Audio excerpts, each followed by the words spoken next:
How sensitive is the microphone? I think it's sensitive enough, I hope. Yeah, we're there, our voice. It's quite sensitive actually, because the red line is too loud, so Good. actually it seems quite nice. Ah. Okay. We'll keep it in the range of ASMR. Not so sure what it means. ASMR? This whispering.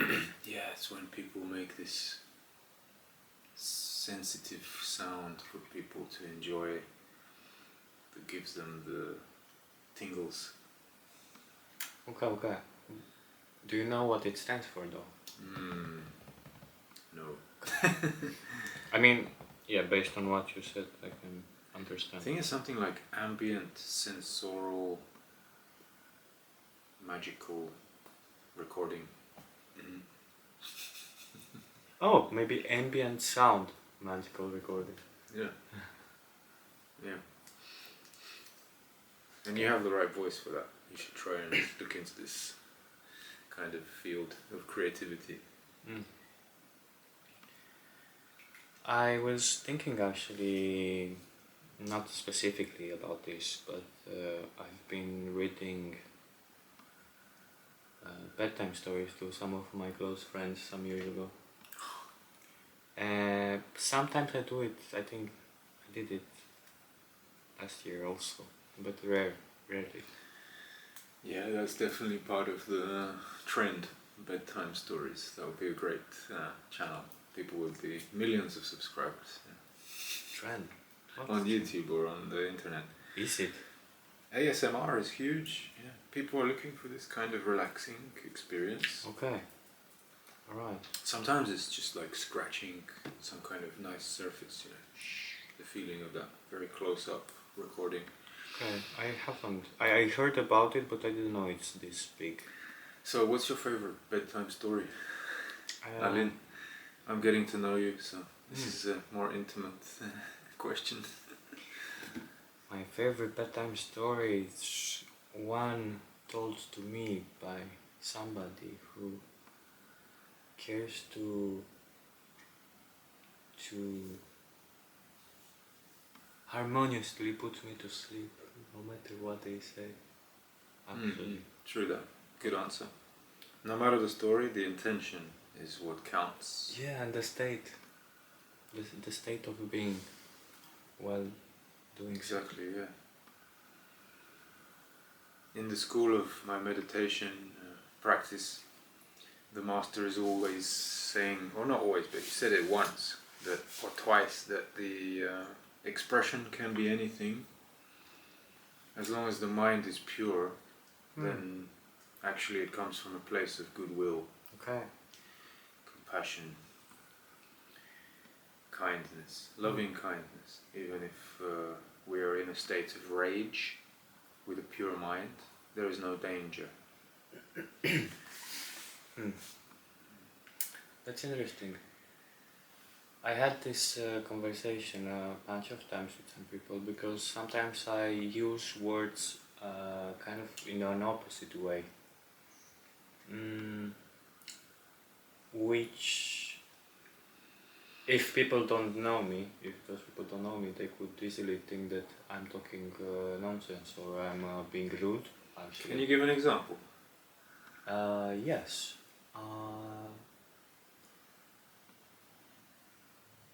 Yes. For some reason, I use the word disgusting to refer to amazing, beautiful things sometimes.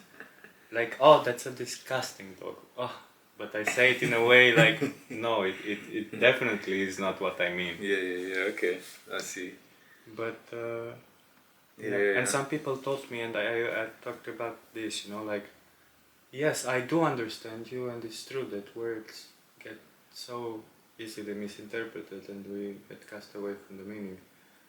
But because I've spent so much time with words and trying to write and get to the bottom of the root, I feel like it doesn't really matter. And what you said exactly, I feel like it's about the intention and how you actually channel it, where you're channeling it from, and then you give it form in a word, but it's about what energy is inside the word.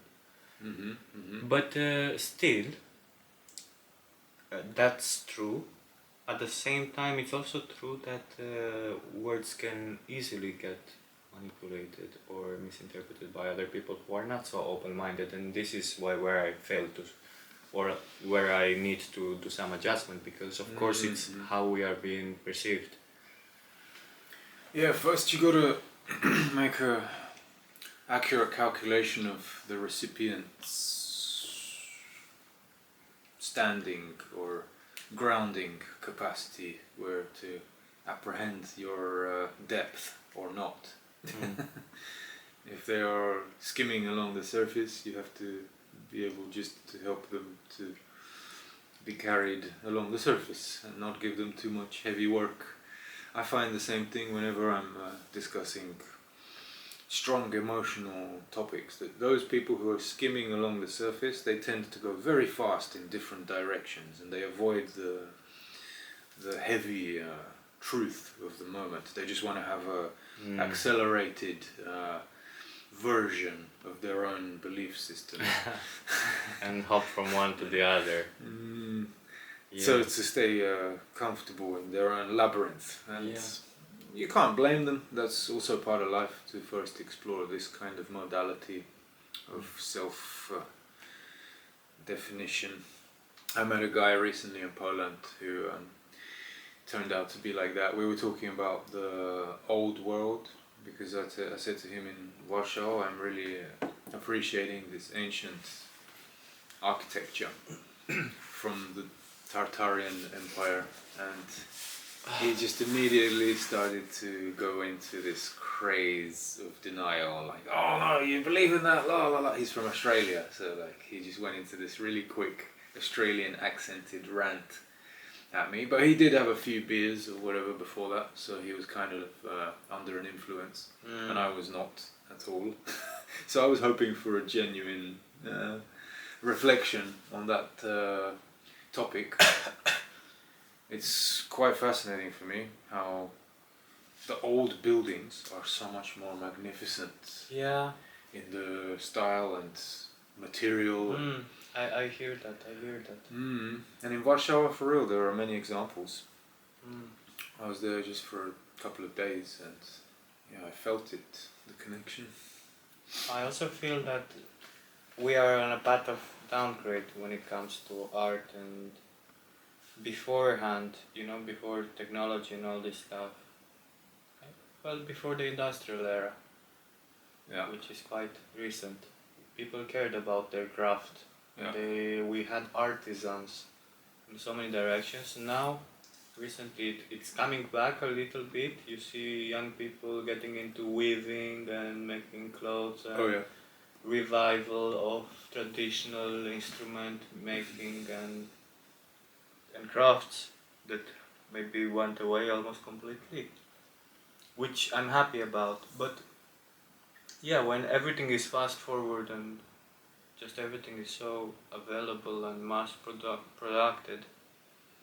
of course they don't care, and actually they turn it against us, the system that is. I think I also saw a documentary on this, on how it actually impacts us a lot, seeing this straight corner grey building that says nothing, but it gives this artificiality feeling that actually disrupts something in your soul. Whereas if you are to go in a building like you mentioned, this old architecture, like, I don't know, the ones that you often find in old churches, or they are amazing, the acoustic, the resonance, everything there is like, there's such a higher intelligence of the people and craftsmen and artists that have contributed and put their energy and days of work there, which is amazing. It is truly fantastic. And then you can feel much better in those buildings, for sure. Mm-hmm. But yeah, when we live, because we live in a system that... That's actually what they were designed for. In the research I've been doing, these buildings were literally created as beacons, maybe. some kind of beacons where people enter and they are re-perfected in the architecture of their biology because of the acoustic resonance made with sacred geometry that is representative of the principles of nature. So you go in and you remember yourself and you come out a better part of society. It's not about going to kiss the cross or anything like that. It's literally about absorbing bioenergetic resonance from the structure itself. Yeah. Now imagine if we designed the whole environment around us with that intention in mind. Yeah. If we didn't just, because of course they knew all these details back in the days, and we didn't have internet and all this stuff to be distracted. So you needed to construct something truly touching. So by doing that, they actually brought us closer to that state of purity, to actually be able to recognize within ourselves and our own experience that, wow, this actually has touched me so deeply. This must be it. God is one. Church, I must obey, I must pray, I must donate to the church my lands and my fortune. So to me, like, this was perfect marketing strategy. Experiential kind They of. give you like, they gave people a little spoon of experience of truth, but then they took their whole... It's like somebody gives you a finger and you take the whole hand, saying...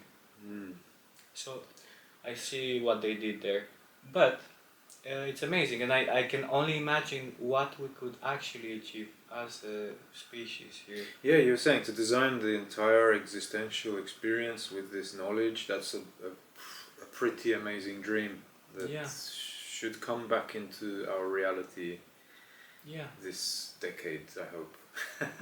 Within the next few years, that can be the real inspiration for the future, to re-harmonize with this wisdom, original intelligence. And we have it, we have so much access now. We have so much access to information, and all we need is intention and time and space to actually heal, to regather ourselves, and then to try to reach out for something tangible that should be here.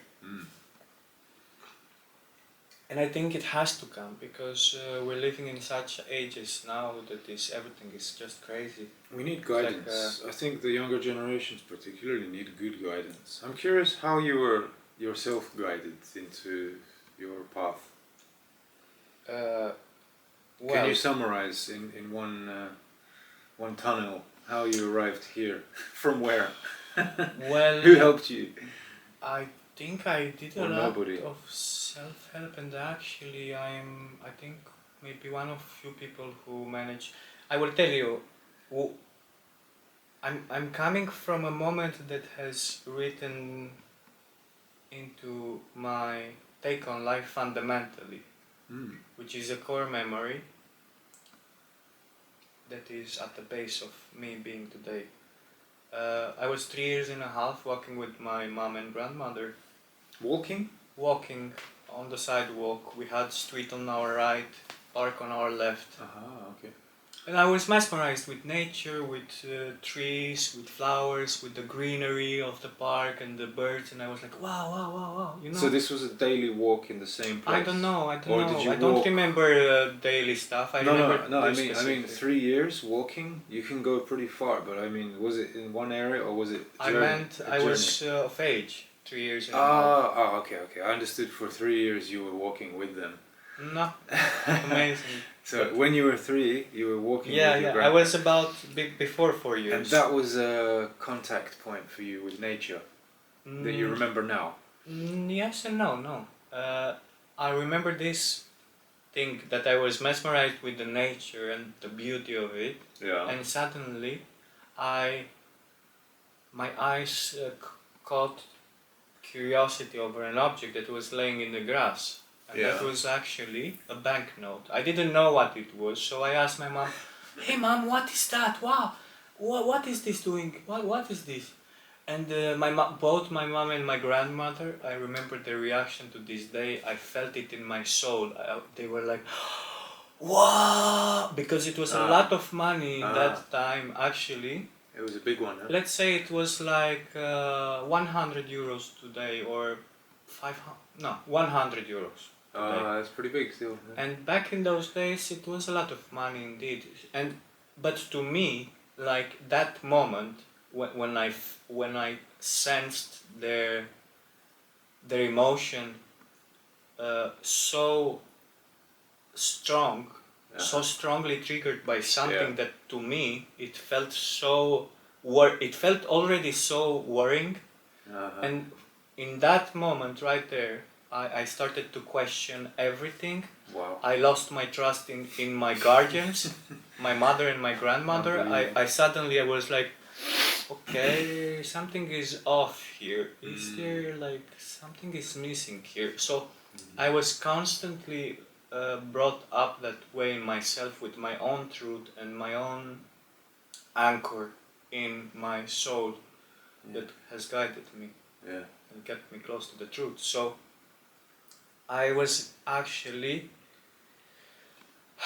because or thanks to that experience, I went through life without being able to actually surrender and float or be distracted or caught up so much. I always had trust issues, so much so that I could rarely enjoy myself, like being at the party, like I constantly think about the dynamic of the whole thing, and I'm quite sensitive. That's why I prefer, when I dance alone. I close my eyes, I prefer to be alone in my space, in my solitude, or with very few friends. I'm working on pushing myself, of course. I've struggled a lot until I was 20 with expressing myself. Communication developed very late. Verbal communication outside spoken, I mean, because internally I had a lot of communication, but just with myself. And also because up until I was 20, I struggled with actually connecting, and I felt everything is too surface level. It cannot really meet me where I am. I felt like I don't really have who to speak with, constantly. And that's why I imagined myself that, okay, I might just be mildly successful, because I knew I was quite intelligent, and I thought I will have some modest success and be able to look after myself and do some more. That's why I said, okay, I do feel physical attraction, I do feel sexual desire, but to me, like, that was never enough, because to me it was a matter of connection, that I felt, okay, I cannot make compromises. It doesn't, like, again and again in school, high school, kindergarten, it was proved to me that I cannot really actually reach to somebody's soul and actually be there. So because of that, I was kind of already, okay, if this is life, I'm gonna make the best out of it and do as much good as I can and just live a decent life. So I was already okay with that. Of course, I had a moment when I was 12, 13, I contemplated suicide and giving up on this life for the first time. Of course. Like, because I by that time, of course, 8 years have passed since my first conscious moment, and realizing, like, what am I living? Who are these people? What is this environment? What is kindergarten? Why do I need to wake up at 6 in the morning when it's dark outside and I am blinded by this light bulb in the room, and I have to close my eyes because it wrecks my brains? And I was like, fuck this, what is this? I didn't sign up for this. I was like constantly feeling betrayed by my environment, my family. Were you in any connection with other people who felt the same at all? No. No, this You came. didn't notice anyone else having the same kind of... You have a brother, right? Yeah. You told me before. He was also I didn't. relating, or? I didn't really open up because I didn't feel there was space to be received. So you were quietly Yeah. processing. I was having all these things in my mind. My communication skills are still underdeveloped, but I started very late in life. What about rebellion? Were you ever going through this crazy, madness of the young years, being a rebel and causing trouble, or not? No, actually, quite the opposite. I had some colleagues in general school. I think we were 6th grade or something. They were kind of. I was kind of standing aside, not really. I was bullied. So they were older than you? No, same grade. Same. I was kind of bullied by these two guys in my classroom. Okay. Up until one point when I couldn't take it anymore. I thought I can ignore it up until that moment, but I started crying and then I just exploded. And then, I mobilized one on the ground. He just froze. I took the other one to the back of the wall in the back of the classroom and I was preparing to punch him. Yeah. But in that moment I had a time stop and I realized that I have to let go because there is so much stupidity and so much bullying around that I'm just gonna end up devoting myself and my life and time to punching everyone. Yeah. So I was like, fuck it, I don't have time for that. Yeah. So that was actually going the full spectrum and epiphany. Yeah, and I was like, okay, fuck it. I will forgive these people.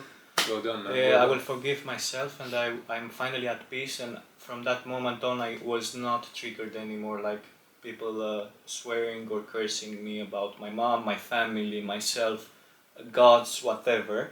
I'm fine. You can say anything. I'm gonna join you in saying things about me to such an extent that I can roast myself more excessively than anyone else can do, in such a way that I will surprise them with my, So violence did not pursue you? Yes, but my point with this was to give you a bit of context, because these two guys were, when we skipped the class, they were going outside and they were doing a lot of trouble, like breaking windows, and I was kind of, first I was curious to know what they are doing in the hours that they skip, and then I was like, negatively impressed with what they are doing, and I was like, what the fuck, like these guys are out of control, like they are very destructive, and I was kind of tagging along for a while to try and stop or prevent some of these things from happening. Was this before or after you had this explosion? After, because we didn't we weren't friends or something, but then they started to kind of be apologetic and respect me more and not trespass, or they didn't really attack me or bully me. 6th grade is like 11 years old? Yeah. 11, 12. That's when it starts, similar for me.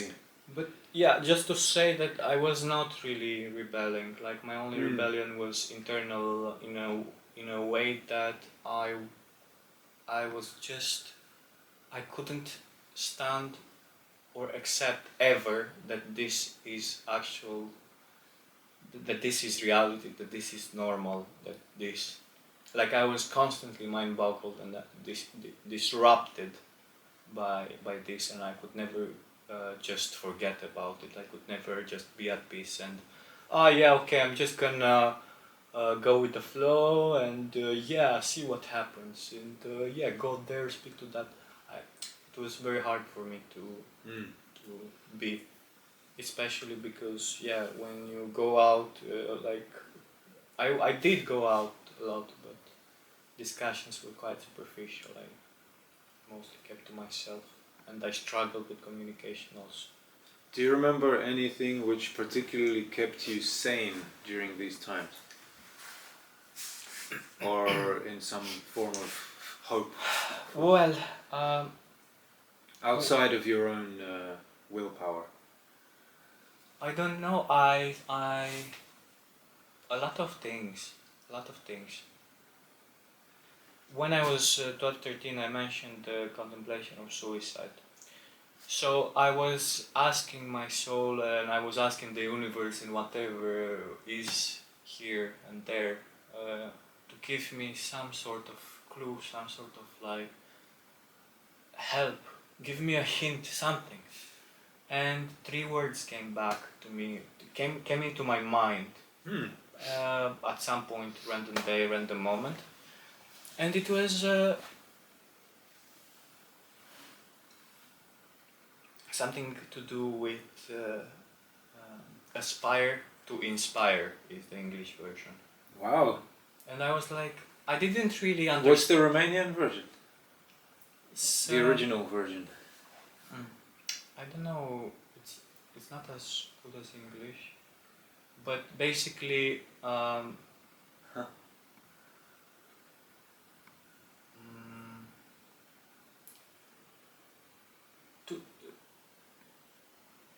English comes to my tongue instead of Romanian. We're in English mode. That's okay. Aspire to inspire. It seems like they were. Să aspiri, să inspiri.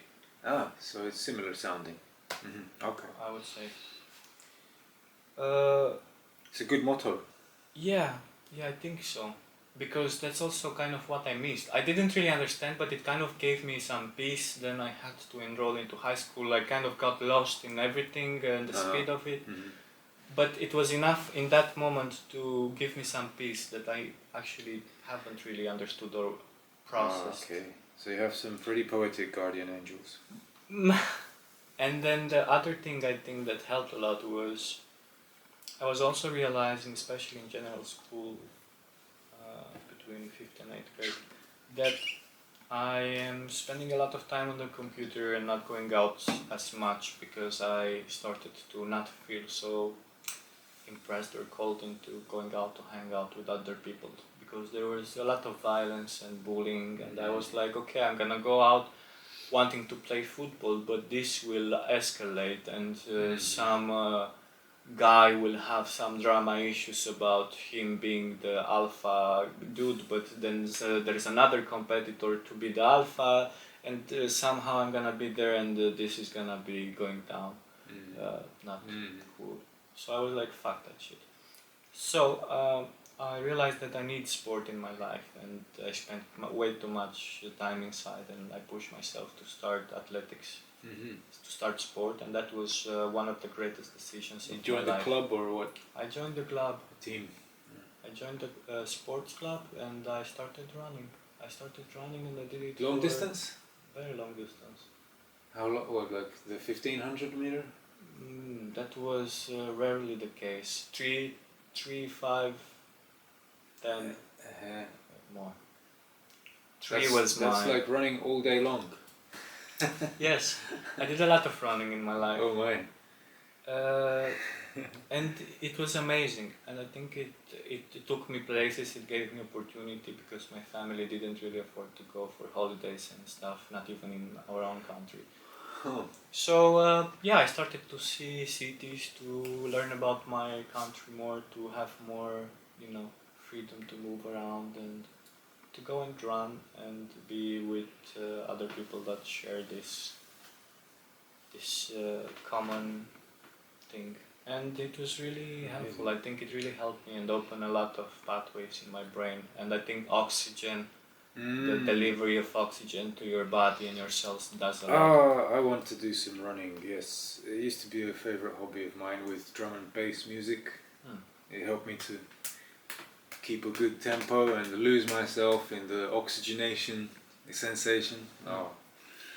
Yes, for about an hour I'd be running around the park. So, did you ever compete with that, or was it simply social? Yeah. A lot of times. Okay. I rarely cared to win. I was like kind of hard worker type of person, but I wasn't really killing myself with running. I was pushing myself rarely. I think I felt the competition drive maybe in 5 to 10 of no, let's say 10 competitions or around that number Okay. out of hundreds. Wow. So I really also, I think I won a few things, yeah. You got some gold. No, silver, and yeah, I did get some gold also. Hey, bravo. I wish it was true gold though. Yeah, well, symbolic gold can also be sometimes more valuable. But we went on a big spiral. I'm trying to remember your original question. It was how you can share your arriving to this moment through which pathways you became who you are today. Okay. Yeah, and what brought you this vision for creating a world which is more attuned with the higher wisdoms, and like who helped you? Okay. But if it was you, as you have already... I mean, it was me, but I think it was also realizing the state of the world I live in and feeling so disappointed over how disruptive it is. I have this clear vision of you as a 3-year-old. I'm in your shoes and I'm seeing beautiful nature and then some kind of piece of paper. Yeah. And everyone's normal in the beautiful nature, and then they see the piece of paper and they go wild. It's interesting. At such a young age, when you don't have any kind of interpretation. And that's amazing to me because it's I can powerful. look. Yeah, I can look now back to it and understand it with my knowledge and the wisdom from now. But I didn't know. I just knew feelings back then. Of course. And I felt like that's why oh it sticks. It really becomes fundamental. Yes. And it's amazing how wise energy is, and how it teaches us so much, and how, or like why we are being so taken back from it. That's part of why I said like we now live in a world that takes away all that beauty from us and isolates us in cities, where we are so busy grinding our heads off that. We are fine with 2 weeks of holiday per year to go to some, but we become like half alive. I know. Or less. I know. I was brought up in London, 25 years of that. And to me that's unacceptable to me as a human creature, to accept the poor the malnutrition. I know that I can be fed properly, and then it just doesn't make sense. Why would I not choose to nourish myself with amazing food, amazing water and oxygen, and why would I choose to take away the quality of that in order to be destroyed? To go to the shop to take some things like. I don't understand how it's even legal to have these things on the shelves that actually cause so much pain and destruction to our bodies. To me, like things are just fascinating on so many levels that I just cannot comprehend. So I constantly, again and again, saw patterns in everything to such an extent that I no longer have to see them anymore. I know they're there. I don't want to devote my life searching for patterns or putting up or copying with it. Or analyzing them too much. Yes, I want to get on to the next step because I'm sick of this state. I know I have you've done all of the critical work. Yeah, and so. I want to integrate all that and shape something healthy and share that with people so it can bounce back to me again. I want to create, So you're well aware of the law of karma. Good. I don't know if I am well aware, but the way the pendulum swings. So we create now and we reap benefits in the future. Yeah, it's a ripple effect. Sow the seeds. It's amazing to put up some good deeds without intention of ever receiving anything. But I think if we all did that, we would live such an amazing and abundant, even more abundant life. Even more, much more abundant. For sure, it's true. I'm dreaming that there are many permaculture gardens around. Actually, one of my master plans was in the context of a large city. All around the city, we have these communities where people can live and contribute to the growing of healthy food in a sustainable way. And then that food is actually offered for the city instead of this monoculture farm somewhere far away.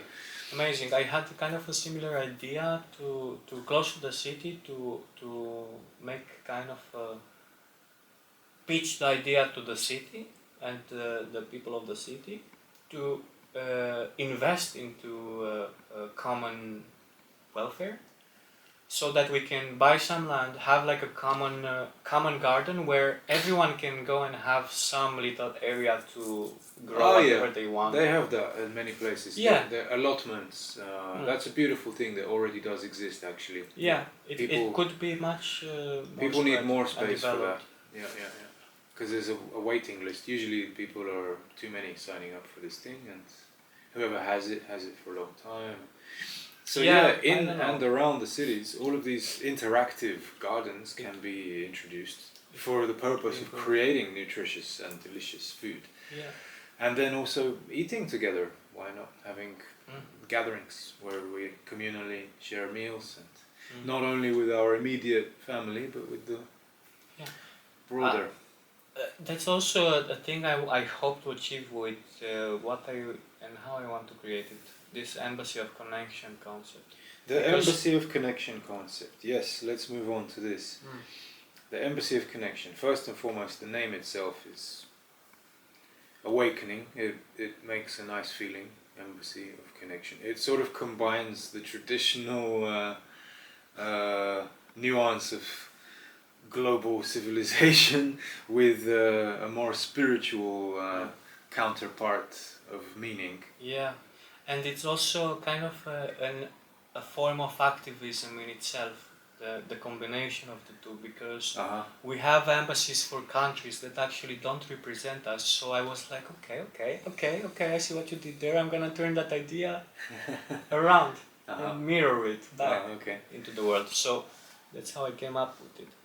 Because I thought, okay, if we have embassies for countries that actually don't represent us, why not create an embassy by the people, for the people, that actually promotes connection, which is international, borderless language.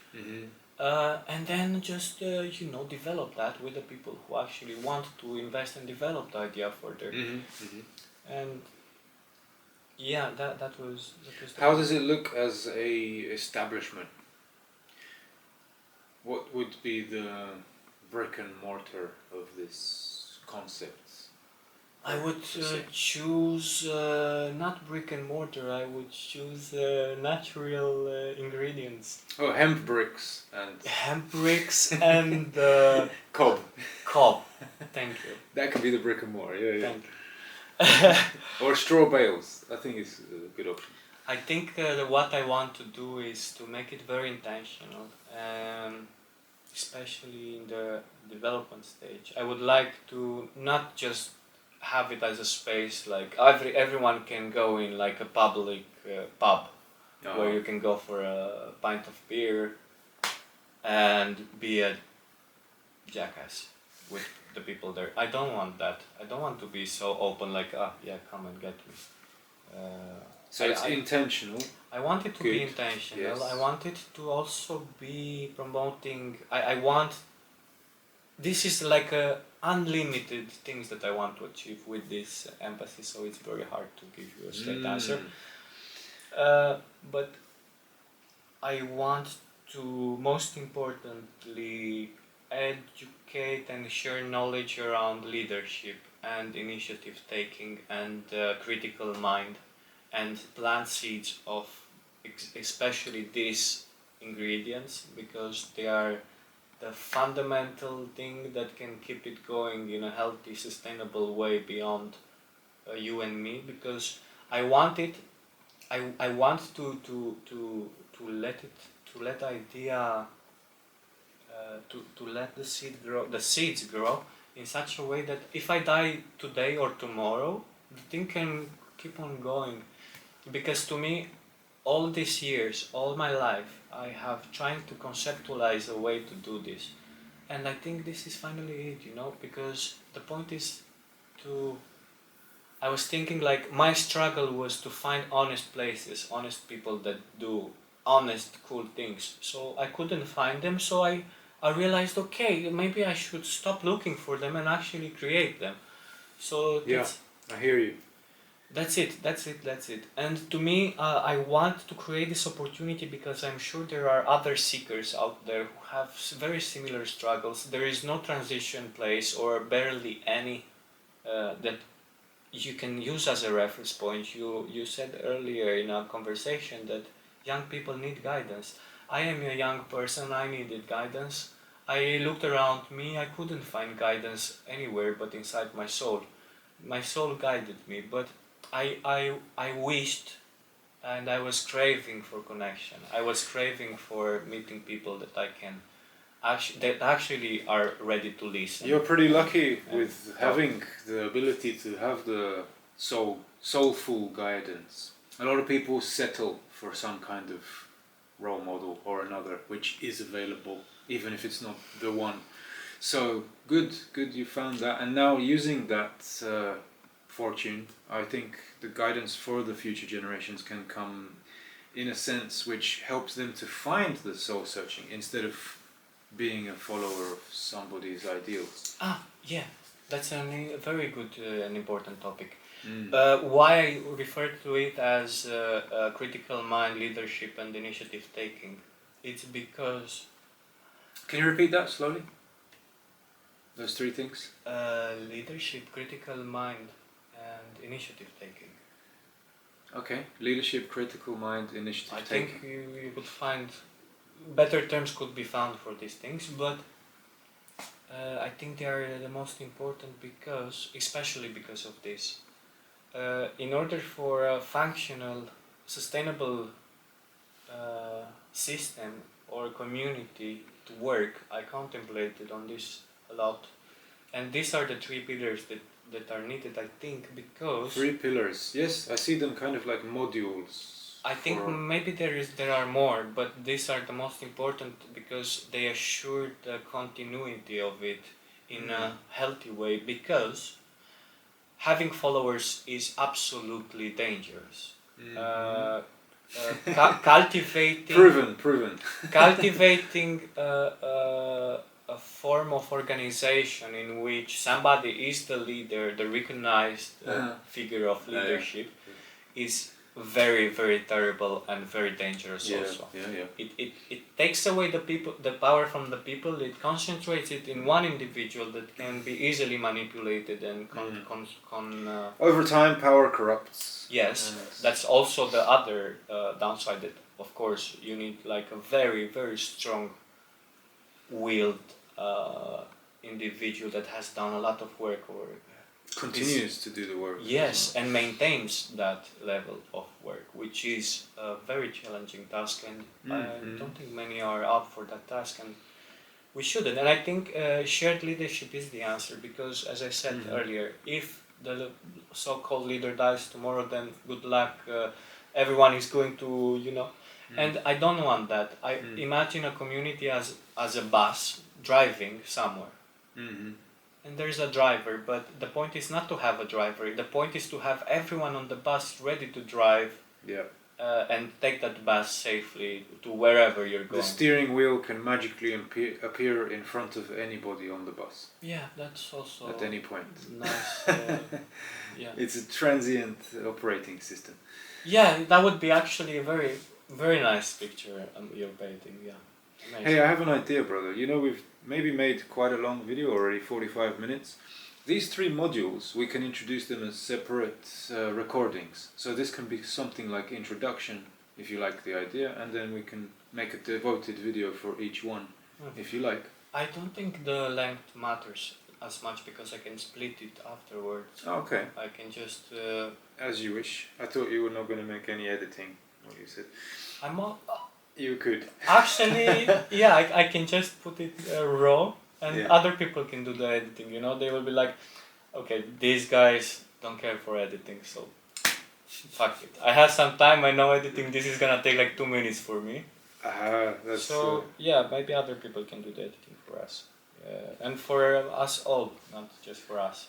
okay, so no time limit, no constraints. No limits of any point. And I think that's the point of how I want my creative process to be. I don't want to think in terms of time and space and... Okay. Yeah. I wonder what the title of this recording should be, if you have one in mind. I don't. Okay. I didn't think about that either. Maybe when it's done, it will come. Yeah. Okay. Well, in any case, let's take a small break and we can pause and continue. Maybe. Like that.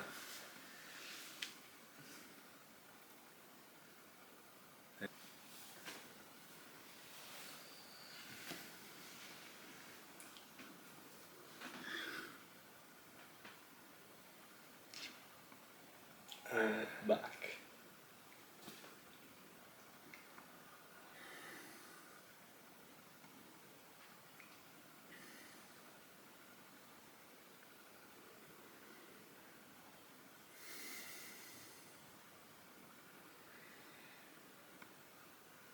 Trying to remember your original question, I think was something like how did you get here? What brought you to who you are now? What brought you to who you are now, and also what brought you to be reaching out when once you maybe saw the post or found the post about the Embassy of Connection and what it proposed. Gonna close the window, but I'm listening. Yes, I am here now with the miracle of the universe, the real miracle of life. So yeah, the question, what helped me, or who has helped me also to find this arrival, to be here in good company and good inspiration and positive potential. As a whole, if I go back in time and share with you my earliest memory, it also involves my grandmother when I was around 3. Oh. Yeah. And I'm in her garden, and there are chickens, there are tomatoes, there is sunshine. Strange, but she was basically my mother for a period of time in my life, and she always had this incredible laughter, like this just beaming light in her eyes, and yeah, I remember being in her farmhouse, and my grandfather was there, but also not there that much. He was always out on the horse doing stuff in the fields, and I would see him much less. Even after I go to sleep, he would be arriving.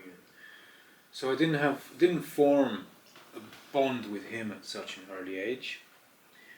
And this was in Bulgaria. So the Bulgarian experience from a very young age was just this bright memory of being with my grandmother.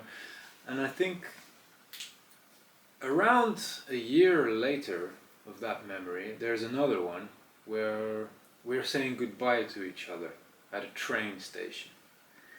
And it's a large train station, you know, the typical kind of echoey nuance of this traveling, people hustling, bustling. And I'm saying goodbye to her, and we're kind of holding back this emotion, very powerful emotion. And then suddenly we just can't hold it back anymore. And we both start crying, just laughing and crying at each other and really hugging each other.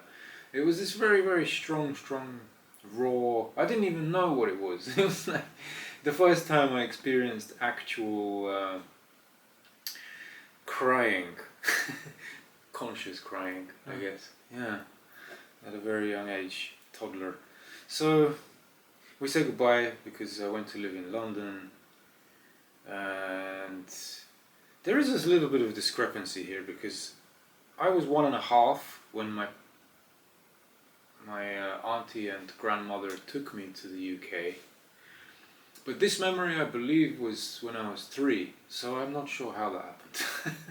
Anyway, I could have maybe come back again and back again, because my parents needed some time to set up the whole situation, the whole base for us as a family in London, and I was being taken care of by my grandparents.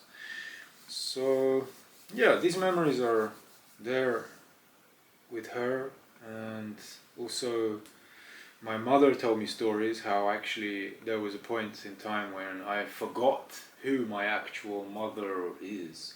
So I started to assume my grandmother as my mother, you know? And then when my real mother came to get me, or I was taken to her, I was like, who's this? I'd forgotten about her. It'd been like 6 months, so not a short time for someone who had only lived 12. And I had to remember my mother at that point. So I don't know how that's all relevant to the rest of the journey, but I thought I'd share it as you shared me your earliest powerful memory. That was one of my earliest, or maybe my most early powerful memory, the parting with the mother who was my grandmother at that time, and yeah, entering a whole new galaxy of existence, because yeah, the world of Bulgaria and the world of England at those years was significantly different. The socialist regime had, or order had just fallen, and in England we were also accepted as refugees. In London we were put in like a shared house with other refugees for some time, and then another one until they gave us a house which we could live in, or we were qualified for a house. And my father began work, very strong, very hard working man. My father, he was constantly hard businessman, like from the beginning, and he became very successful, honest worker. And I'm very grateful that I had such a powerful masculine presence. And my mother, yeah, a very beautiful energy as well. Eventually, like me and her, we were really good friends. We still are. I'm really in a good place with my family, my parents. That's probably one of the most valuable blessings I have in my life, to have both of my parents well and in the grace of my appreciation and love and trust. Even though we have a lot of space between us, like they separated when I was a teenager, so one is there and one is there, but the balance is quite harmonious at the moment. So that's one thing I can really be grateful for. To go into the real colors of how I became who I am, I have to mention a few perspectives that I have on time. So my perspective of time is that every 12 years of a human life, something almost dramatic happens, or something significant, something really, really deeply transformational takes place. So my perspective is that the first 12 years we're building a physical awareness. We become physically free after 12 years, so we know how to use our bodies with the power we have fully, with the laws of physics. Yeah, and then comes the emotional, like the hormonal change for our sexual identity. From 12 we entered the puberty and teenage years, and up until 24 we're stabilizing our kind of emotional intelligence. And that also coincides with higher education. So you can look at this positively or negatively, how higher education somehow hijacks our emotional turbulence and disciplines us to fulfill the set order and be able to be a functional benefit to it. It definitely diverts that development, unfortunately, which is why I think we don't really think we're facing with adults way beyond their 30s, 40s, maybe even beyond that, old age adults that are not really have not really touched down with proper emotional development and integration. Yes, nicely said. Many of us are adult children. Yes. And so this 12 to 24 period is sort of an initiation.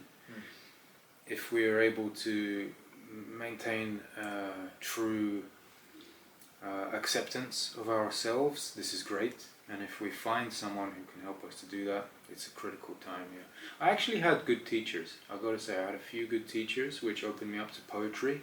One of which, my English teacher in high school. In high school, she really planted the seed for me to discover this magic of poetry, the expression of creative writing and speaking even. So what was the other one? I had a good physical education teacher as well.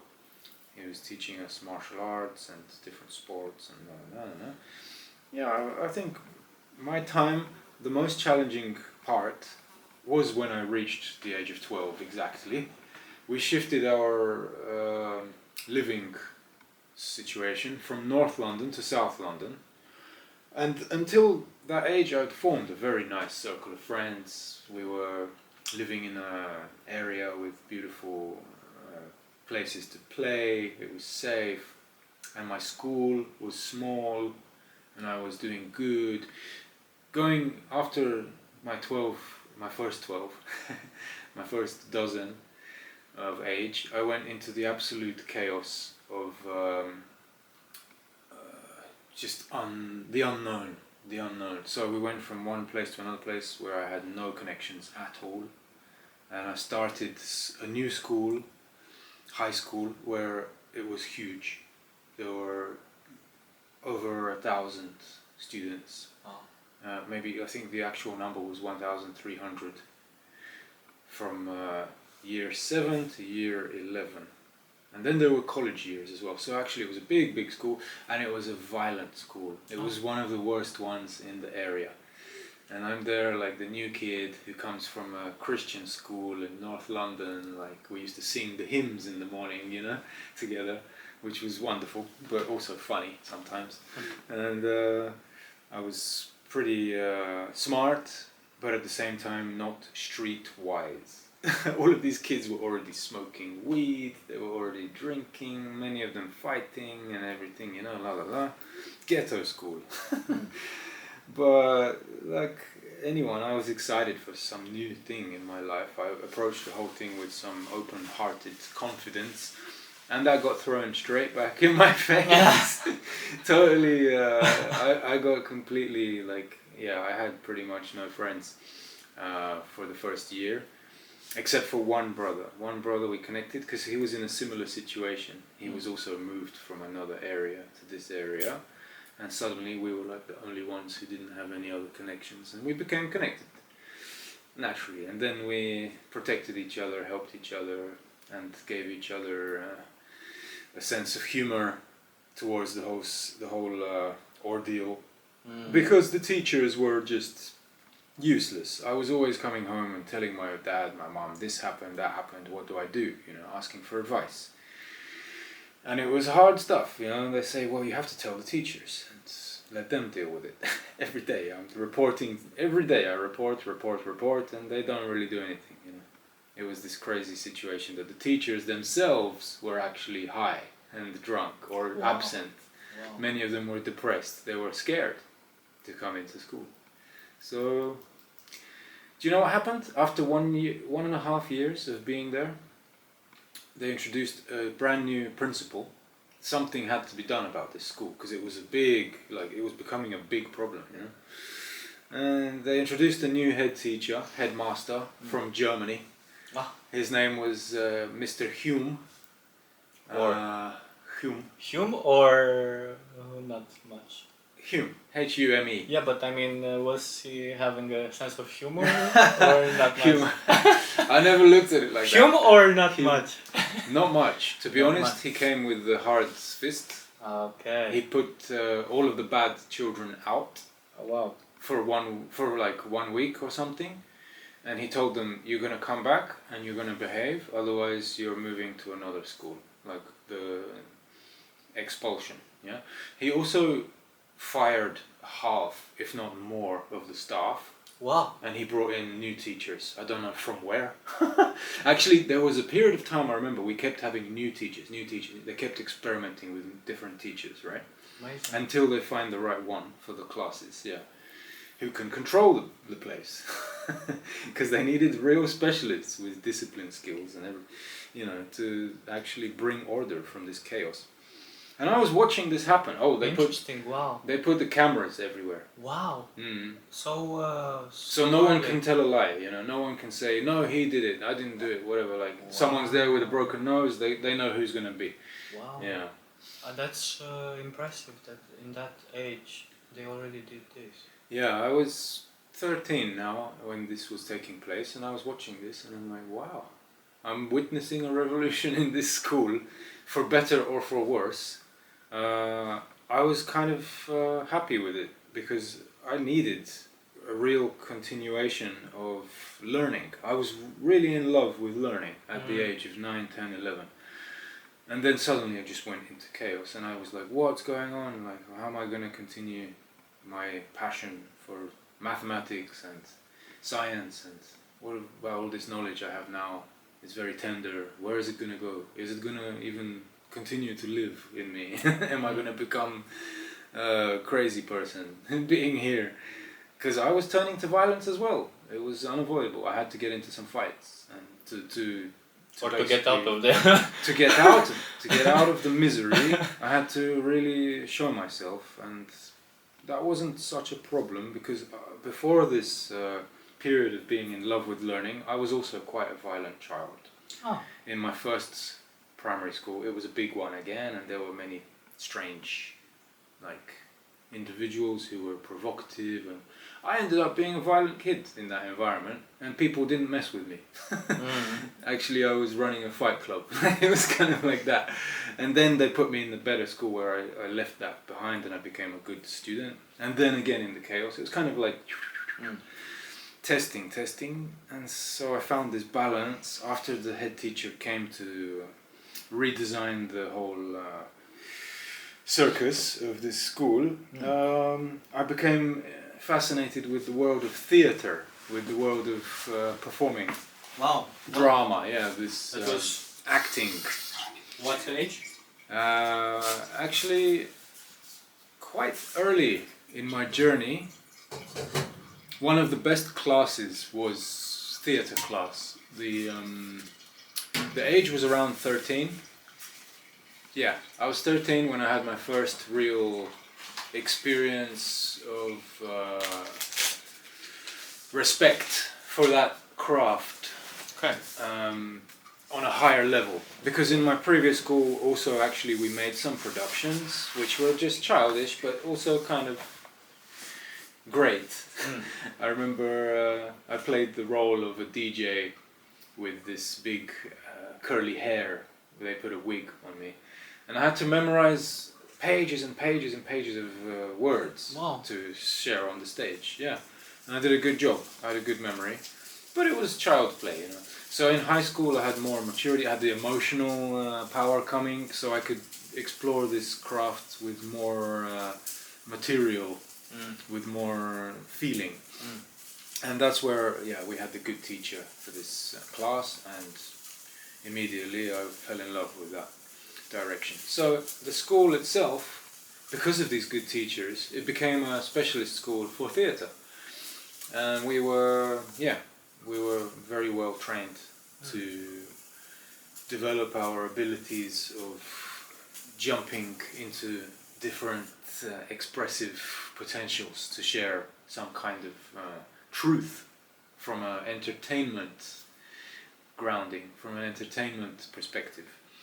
We actually were calling it edutainment, to educate with entertainment, because we were exploring real life situations were being considered on stage, with the nuance of giving people pleasure as well as information or consideration, provocation.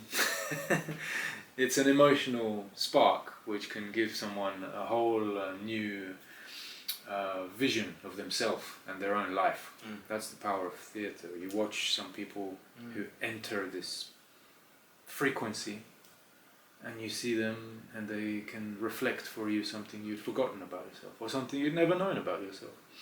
And so after high school I applied for a theatre college, and I was accepted, and those 2 years were the best 2 years of my education life, to be in the college where this art was the primary source of our intellectual development.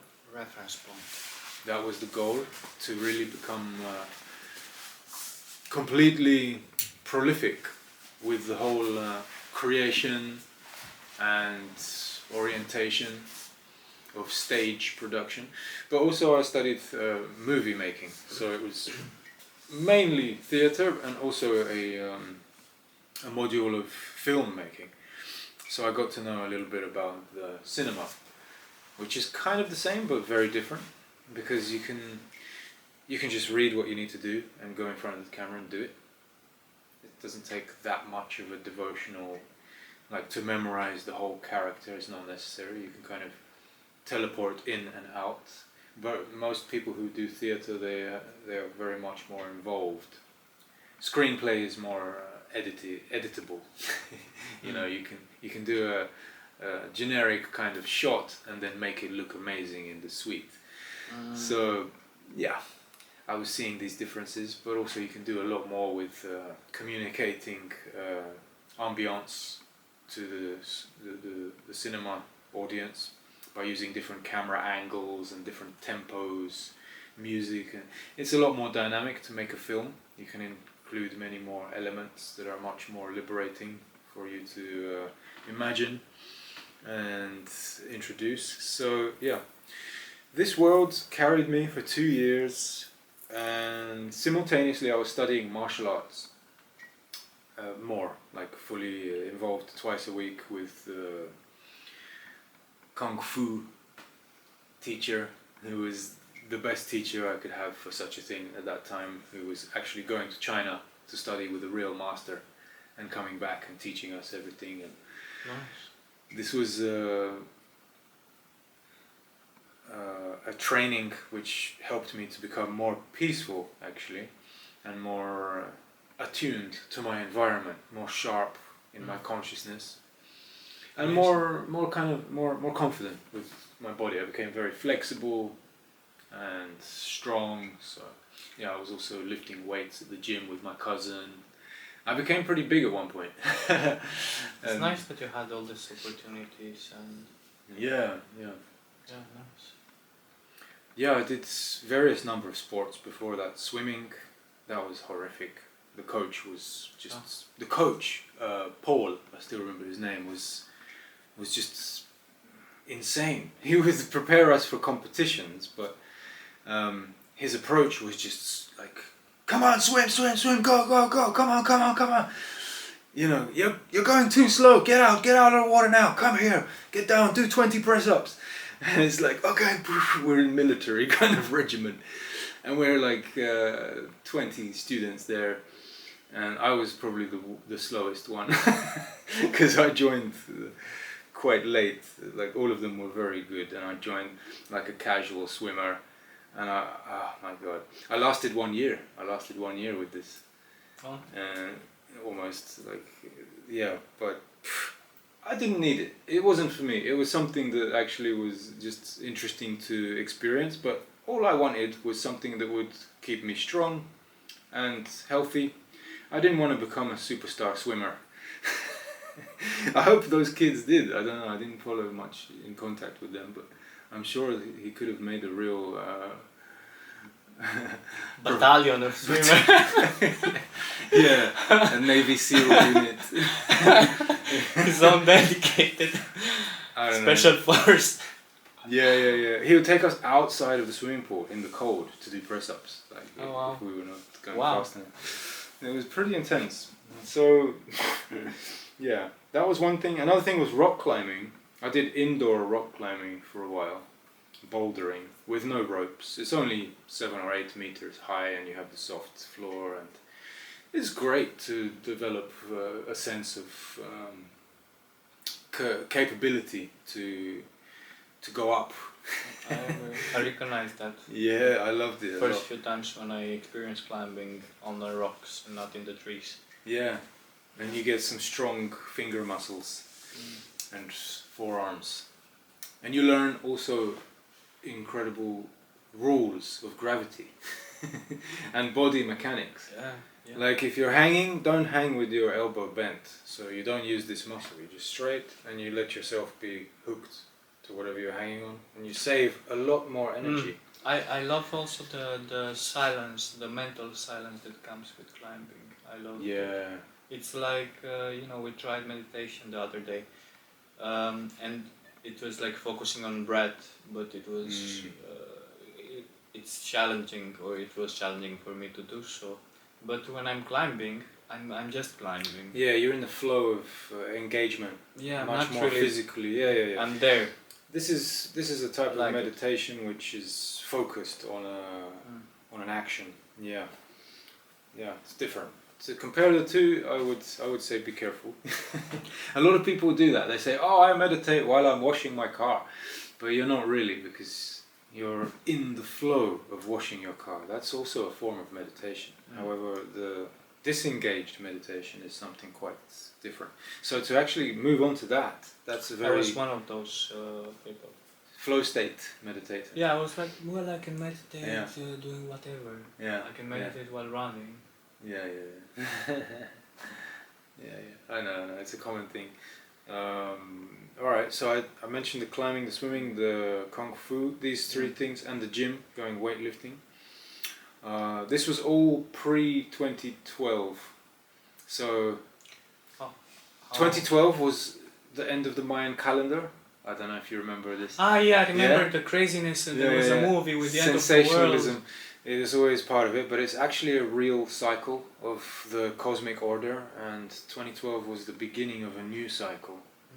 So, of course, they sensationalize it, the mainstream, in some way, to generate the buzz, to take away the real meaning. Yeah. But for me, I was turning 24, so I reached my 24 on that change. Interesting number. Yeah, a coincidental synchronicity for me on that year, and I became familiar or introduced with shamanism, at least this kind of approach to consciousness, which uses the essence, the quintessence of nature, so plants, animal spirits, the traditions of medicines, and singing, like using the actual frequencies of the voice to change your own consciousness. Where was that? How did you come across it? Okay, so yes, I remember.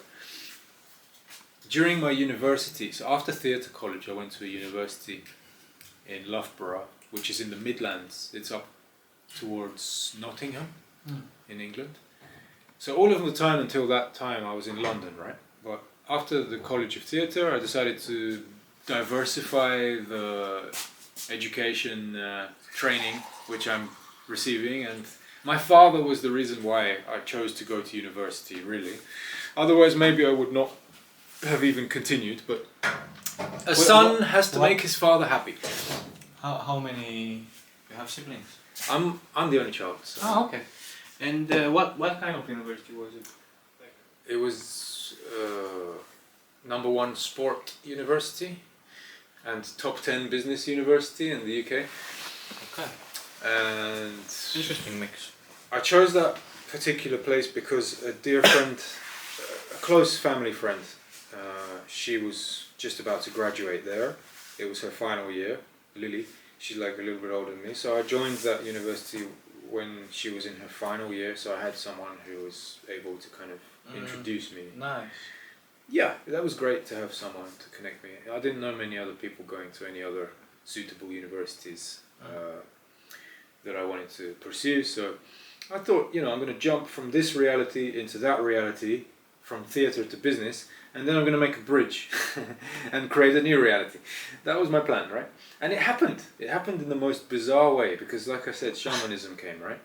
Originally, I thought I'm going to make some incredible entrepreneur empire, which is creative and also beneficial for inspiring people, even interactively engaging for people to explore the art, and also have a positive financial sort of cycle. Business and acting, business and theatre, or something like that, was going to be the prerogative. And then the business degree at this university opened my eyes wide to all of the corruption, all of the disgusting, in a bad way. You finalized? Yeah, I did. I passed that one after 4 years.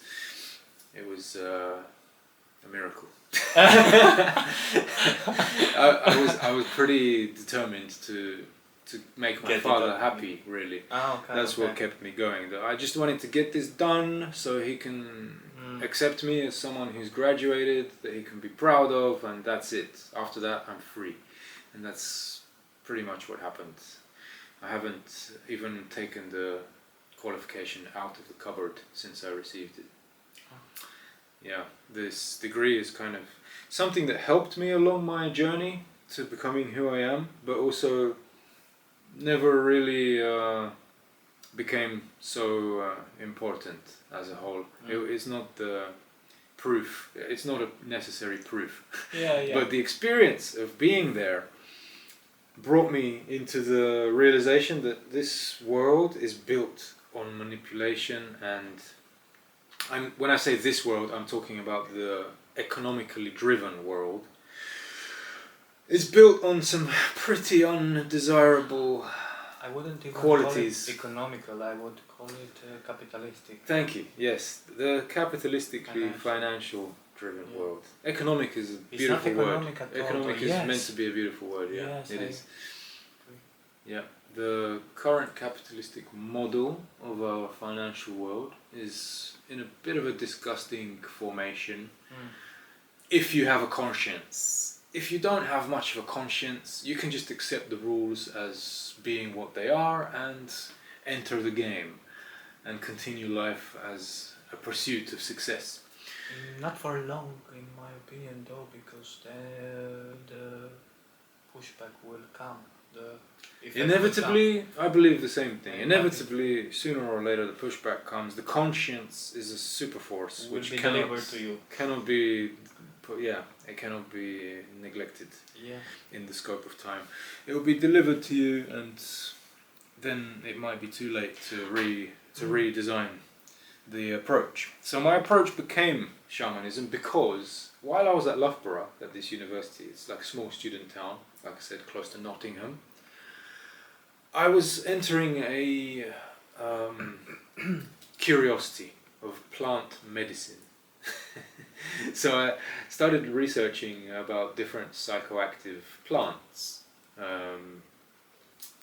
these kinds of organic compounds which bring people into, mushrooms. LSD is not one of them because that's synthetic. I was looking at the pure organic stuff, just being curious. And then I think I had my first mushroom experience on one summer holiday, but it was a small dosage. I had some magic mushrooms which brought me into this light. It just brought me up. It was like 1 gram dried mushrooms somebody gave me as a gift. And well, I guess when you start becoming interested in these things, they appear in your life. You know the saying, what you're seeking is seeking you. So it was the perfect setting I went to the beach to see a friend, Eugene. He was living there on the east coast, southeast coast of England, and had these mushrooms right in the morning, the next day after we kind of connected again. And he spent the day in the pub. He would go to the pub and drink lemonade and have free internet, because he didn't have internet at that time. And I joined him for a little bit, ate the mushrooms, and I decided to go for a walk on my own. And that's when they started to pick me up, and they put me in this light. This mushroom medicine just brought me into this glorious, colourful experience of the world. And I'm at the beach, and it's a nice day, yeah. But not only that, what happened to be the case is there was a wide-scale presence of Africans who come, and they, out of some festival event, were there making music. Oh, wow. It was some sort of carnival happening on the beach, and I'm sure I didn't hallucinate this. Okay. I was walking along, and they were there, and I could feel the vibe, right? All of this amazing African culture just suddenly appeared in this place where I was on my first mushroom trip. And I'm like, whoa! And I feel them like part of me, and I feel them like family. I feel them like, even the non-Africans who were there, the locals, everyone was in this really good mood, happy, and I was just blissed out, ecstatic, and also at the same time calm, tranquil, like super serene. I was just experiencing this uninhibited joy coming through me and connecting with every individual who was crossing my path. You know, normally when I'm living my life, before that, everyone's walking with their heads down. No one connects as they pass. In this day, I was connecting with every single creature along the way, and I realized that's the real value of life. The connection we can share in any moment. If we have an opportunity and the energy is there, we make this bridge of light Not from just our eyes. being ants. Yeah, Not what we say to each other. being human. That's an amplification of this bright color which we're all living in the reality of things. And the slow and steady return left me with this resolve that I want to make this happen in my life normal. Like, this kind of experience in my life needs to be normal to be able to truly enjoy the journey in every moment, not be lost in some sequence of perceived necessity that has to be fulfilled in the most efficient way possible, which is what the business world is normally teaching you, right? So I returned to university with a whole other kind of approach, and that's when it got hard. I realized how grey everything is really, and it's just such a challenge to get through this, but I made it. And in the end, I had another connection with another plant medicine. Have you ever heard of Salvia divinorum? Not the sage we have for tea here, but Salvia divinorum grows in the southern mountains of Mexico, the Oaxaca region. It's a shamanic herb. And actually, do you know how I found it? I was searching for the strongest psychoactive plant known to man, and then this plant came up in the search. The compound salvinorin A is in the plant salvia. That's the strongest known psychoactive compound. And I was like, wow, what is this stuff? Salvia divinorum. And I started looking for it, and I realized it's actually legal in the UK. They sell it in the shop, in the centre. Wow. There's a head shop in the UK at that time, yeah. Now it's not. It's changed because many people became stupid with it. So they banned it. But at that time, it was 2010, yeah. So before this Mayan crossover, which was the real culmination of all of this. At that time, I found it in the shop, and I smoked it with my friend Dave. Such a funny experience. We were in my room, and I'd done enough reading on it to be kind of respectful of it, and harmonized with it, tuned in with it, but I was not wise enough to know that you shouldn't smoke this stuff. Even though that's what people generally say. You smoke it in a bong, you hold in the smoke 30 seconds until your vision starts to vibrate. And then exhale and enjoy the ride. So that's what I did. Although that's not what you should do with salvia, in any case. Later I realized chewing salvia is what you should do. You get the raw organic leaf, or it can be dry leaf, so you save it, and later you can chew it and rehydrate it.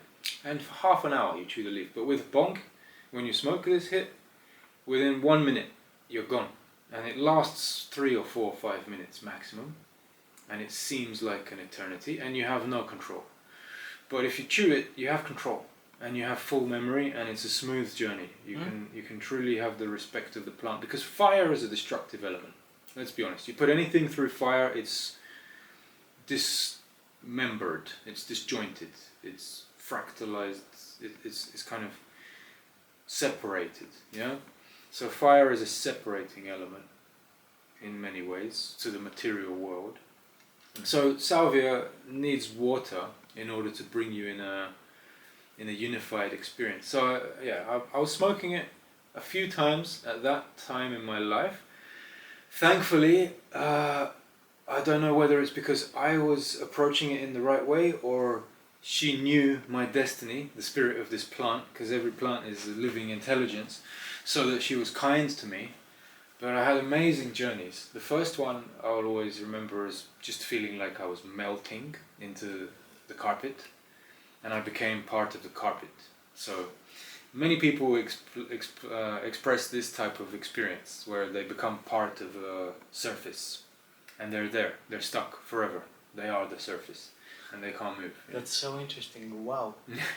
I think it's also quite helpful perspective. Yeah, because I see the benefits. It is for one main reason. It's due to the fact that your ego, as a limited form of identity, is completely obliterated. Some people can't handle that, and that's why this plant was eventually banned, because many people had bad trips. They approached it like a ganja smoke experience. They were like, oh, I'm going to smoke some salvia, and they imagine smoking weed and salvia is going to be similar. They cannot be compared. Okay, but why? Why happen to those people? Those people, they can't let go of the ego, so they end up fighting. You know, as soon as their ego starts to be dissolved, they panic. They panic. Okay. They become. But what did the bad trip do? Oh, they jump around. They're confused. They don't know. They scream. Ah, okay. Yeah. So that's why you mean it was banned, because people were causing trouble of this sort. Yeah. There was one guy who jumped out of a window. Ah, okay. Some crazy stuff like this happens, you know? Right. If you're unable to let it happen for you to explore the higher, unlimited stratospheres of existence, then you'll fight and you can't win that fight. I mean, you can only castrate your expansion. You can only limit, you can impose ignorance back onto yourself, and that's the problem. People are so comfortable with ignorance that they impose it on themselves, right? But if you read enough, if you have enough meditation beforehand, and maybe do some fasting, the body is actually ready. If you do it intentionally. Right. When we are approaching these kinds of expeditions in the correct manner, they can be highly, highly beneficial and medicinal and beautiful. So for me, the first one was melting, the second one was ejecting. I went up, straight up, out of my physical being, and the world became a book. So I kind of jumped out of a book, if you imagine, and this book became like a snapshot. I could see where I was on the page, and suddenly this wind came, a cosmic wind, which blew the page of the book. I'm basically seeing a book in the cosmos, right? And I'm above the book. Amazing. And this wind is blowing the pages. Suddenly I feel fear, because I say to myself, oh my God, I've just left my reality, and this cosmic wind comes out of nowhere, and now it's just changing the reality, and I'm going to fall back down in this book. I can feel I'm about to fall again, and I'm going to land on the wrong page. I've ruined the world. I've just left my reality, and I'm going to land in some other reality. Amazing. And I've just completely destroyed the story. I felt like I'd done a mistake, yeah? Wow. But at the same time, the sensation of layers was so clear that we're in this layer-based construct, which includes all of the cosmic laws, the elements, the principles, and then the belief systems that we have. It's just constant layering, layering, layering. And there are layers which are lasting eternity, and there are layers which last one breath. Yeah? And I'm above all of this layering, and I'm nothing. I forget about my body now, because these pages that were flying across the book, they were fractals, they were stars, they were different kinds of expressions of geometry and color and things I could never even imagine before. And I'm seeing the whole possibility. This book, by the way, it was never ending. So the pages are moving, but I can see that they're not getting less or more on one side. They're the same. There's no end to this book. Amazing. No beginning. And yeah, I'm falling again. So I reach the peak and I'm falling, and I'm feeling this sensation of arriving again to where I came from. And the page opens where I was sitting, and I plonk back into my body again. And I'm covered in sweat, brother. I'm like completely sweating, and I feel my face. I look in the mirror and I say, "Oh, human being, yes, this is where I was."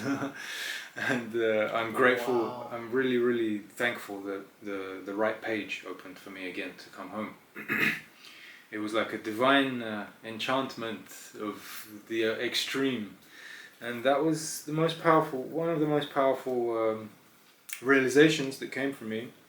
The third one I want to tell you about was a negative one. Again, I smoked. This time it was in my dad's house, and it was a pipe, and I was in the bed just sitting there, and suddenly I was kind of pulled this way in front, like out of my body, and I went into this big field. Sort of like a farm field, and there was a big tractor, a farm tractor, and I approached this tractor, and I could see it was made from human faces. The faces were making this machine, and they were real faces. They were alive, they were awake, they recognized me, and they were screaming for help. It was horrific. They were going through absolute suffering, pain, you know, this mechanized torture almost. And I also could see that this tractor was heading towards the edge of a cliff. It was going towards That's very interesting. nothing. Yeah, and everyone was there like in agony, and I was lucky because I was not stuck on this tractor. And I was wondering, how am I going to help these faces? Oh my God. How do I get them off? And how do I give them the chance to be free from this So interesting. suffering? And I started crying. I could just cry, that's all I could do. And I came again back in my body, just completely sad, covered in tears and shaking. And I say, I'm not doing salvia anymore. I'm not going to smoke this herb anymore. I did one more time, but a very small dose, after I'd forgotten about her. I had my own plant. I actually managed to find a cutting online, and I planted it. Very beautiful plant. It's very special. And I had to spray it with water every day to keep it moist, because it's, you know, England is a different climate to where it's natively growing. So I looked after this plant for a whole year, and I gathered the leaves, and I had my own salvia, which was really part of the whole shamanic journey with this medicine. So when I did the last smoke, the salvia said to me, I'm bored of this reality, all of this sugar, all of this poison. I could feel her talking to me, although I didn't go in a full trip, like I didn't leave my body at that time, because it was a small dose. And also the question came, why are you here again? Like, why are you here? Why are you again coming here? And I thought, wow, it's true, I don't need to be here. I don't need to be here. Here, meaning? Meaning in the communion with her, in the discussion of this spirit, plant, salvia. And then finally, once I banned myself from smoking anything ever again, you know, I realized my lungs are more important. Forget putting any kind of smoke in my lungs ever again. I made a sincere promise to my own DNA that smoke will never enter this body again by my own choice. You know, by my hand, this is never happening again. And that's when the body heals. If it knows you're not going to do it again, it can actually invest all of the processes necessary to fully restore the body. And it was a 5-year, 6-year process for me to heal my lungs. Now I have 100% capacity again. I'm really, really happy to be back, because before I could realize that something was stopping me from breathing completely. Now I'm... And that's how I feel with smoke, because I'm not a smoker a lot. I did smoke a lot over the years, but sometimes I feel like there's a hand grasping inside of me and holding my solar plexus, like this, you know. Exactly. The lungs are wings. They are the wings of the sky. The sky wants to fly through your lungs. If you put earth, which it is, you know, any herb is earth element in the lungs, it becomes tarnished. Just like if you see a bird that's been tragically caught in an oil spill, it can't fly anymore, you know, covered in tar. Good representation. Yeah, the more we honor our lungs to be pure as swan's wings, terrible case. the mind is satisfied to be free to fly higher than all of the morphic fields of its own creation by the power of the lungs. So as long as we don't compromise them, this gift is ours. And it becomes greater and greater as we develop our own bodies as well. If you train, if you run or whatever, meditate as well. Meditation is really good for the breathing rhythms. Coming to the full story, salvia. Now I know that it's a plant that must be chewed, introduced into the system by way of water, not fire, through the saliva. And it's funny, salvia, saliva. It's almost the same word, no? Coincidence, or no coincidence. So the plant medicines were one opener for me. I had one ayahuasca ceremony, the typical plant medicine journey, which most people know about. When? Ceremony. That was in 2014. So quite in the same kind of close to yeah. Within 5 years I was really devoting to the discovery of the shamanic way, although I didn't meet any real... I met one shaman. He was actually the one who led the ceremony of ayahuasca. Very interesting brother. From Bulgaria, but having lived in the Amazon jungle with the Shuar tribe, where they prepare the ayahuasca and they drink every day together for 7 years. He was very well connected with this culture, and he brought it to us in London. We made a ceremony in London. It's something which at the beginning I thought was bizarre and absurd, but my friend who organized it, she had the perfect energy to do it and her place, and also she told me there's a Bulgarian shaman coming from the jungle, and I thought, okay, this is special, I'm gonna do it. And I did it, and I don't regret it. It's the most interesting story I have with this, or the only story I have with this medicine, ayahuasca, special one.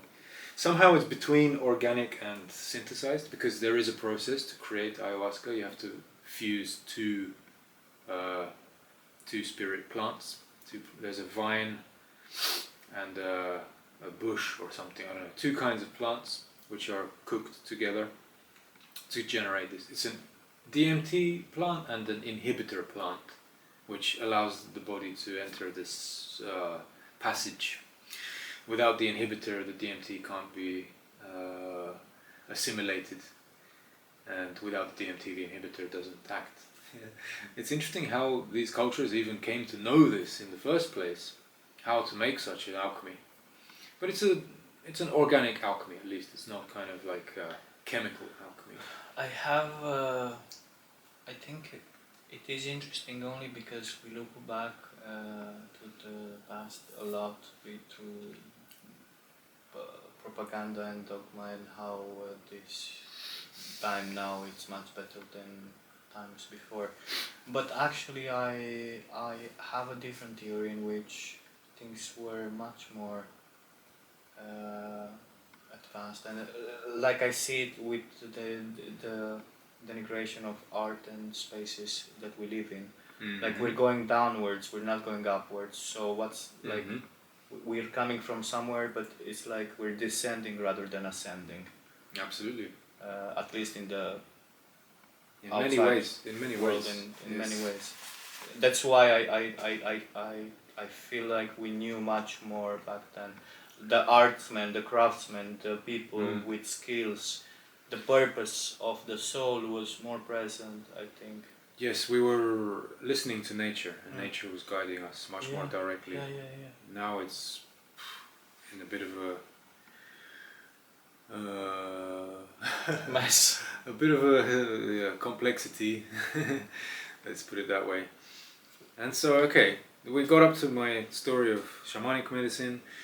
Now comes this period of meditation, which became activated in 2015 in my life. So 11 years ago now, I was told about Vipassana and 10-day courses. And I went to do one in Bulgaria. I lasted 8 days and I was gone. Some people say, how could you not just stay another 2 days? Well, crazy story.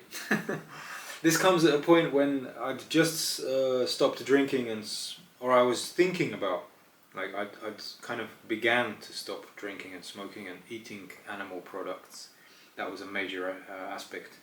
Oh yeah, so also in 2012, a trip to India brought me into vegetarianism and spirituality, which then led me to the meditation path in Bulgaria. I registered for the Vipassana. After 6 days, I could feel my blood, molecule by molecule, in my body. And I was looking at my blood and looking at all of the memories of my life until that moment where I'd sat in such determination, like I was really seriously meditating, which means that I had a good posture and I was really focusing on the practice. And you know, sometimes I open my eyes and many people are just like sleeping. It's not meditating. You have to be straight with yourself, and then you see yourself for real, at a molecular scale, even quantum scale. You can identify what you're made of. And I could see this horrible, horrible, sludgy, disgusting, deep, dark pollution in my blood. And it was only about 1/12 or 1/10, 10% of my blood was carrying this nasty stuff. And I was like, what is this? Poison in my blood, you know? And I could interpret this pollution as being a distorted fractal, a distorted cluster. So there were many distorted clusters. Compromised. Yeah, compromised geometry in my blood. And how did it happen? Well, from the vaccines when I was a baby, first and foremost. They inject us, and that is introducing this message to our blood that we are not good enough. Oh wow. As we are. We need something from outside to make us good enough for the world, to be able to live in the world. So the blood is interpreting this message as something that needs to be like grasped, integrated, but it's actually a poison. Wow. You know what? Small bracket I'll try. When coronavirus came and the vaccines, I was the only one I had an office job, small office, 30 people let's say. I was the only one, and there was another dude who couldn't handle, because if he was, his blood would not stop running out if he was stung. He had some kind of, so he couldn't actually get injected. Anyway, so it was me and him, and everyone came to my table and asked like, oh, why you don't care, and I was like, well, you know what, I have the freedom and liberty to do whatever I want to my body, and to me, how I transitioned through this moment was like, I asked my soul, what do you want? How do you want to go or stay? And the answer was clear to me. I was, okay, if I am to die, I would rather die naturally. If that's nature that wants to come and deliver itself to it like that, I will own it, and I'm ready for it. Yeah. And that was it. To me, that was the end of the discussion. I was okay with my soul. No vaccine, thank you. Good. Bye. Inner compass. Yeah, and that was it. And I think this is a very important topic, and people should. I really hope and pray for them to get in touch with their soul and actually listen to that instead of the fear that comes from outside. Yes. And now that you say it and you put it in this perspective, I see it very much like so, because it's also an early childhood it's memory which came back to me while I was meditating, that my mom, I remember being in the car with my mom, she's driving me to the doctor, and she didn't tell me why. She's like, oh, we have to see the doctor today. We get there, you know, and he says, okay, pull down your pants, turn around, and they inject me in my ass. Yeah. And I can't sit down after that. I'm in pain. Like in the car, I'm like, and I'm crying. Like, why did they do this to me? It was betrayal, man. It is betrayal. It is betrayal. Yeah. It is betrayal and lack of consent. I had a discussion recently with someone. If people believe so much in their nationality and identity and tradition, and if governments seek to impose themselves so much and trust in their power so much, let them give people the right to choose when they're 18 or 20 how they want to be named, if they want the birth certificate, if they want one, if they want to represent that nationality or not. This is exactly it. Yeah. I would, if I was someone that actually cared for people, I would give them choice. But of course, the system does. Crucial.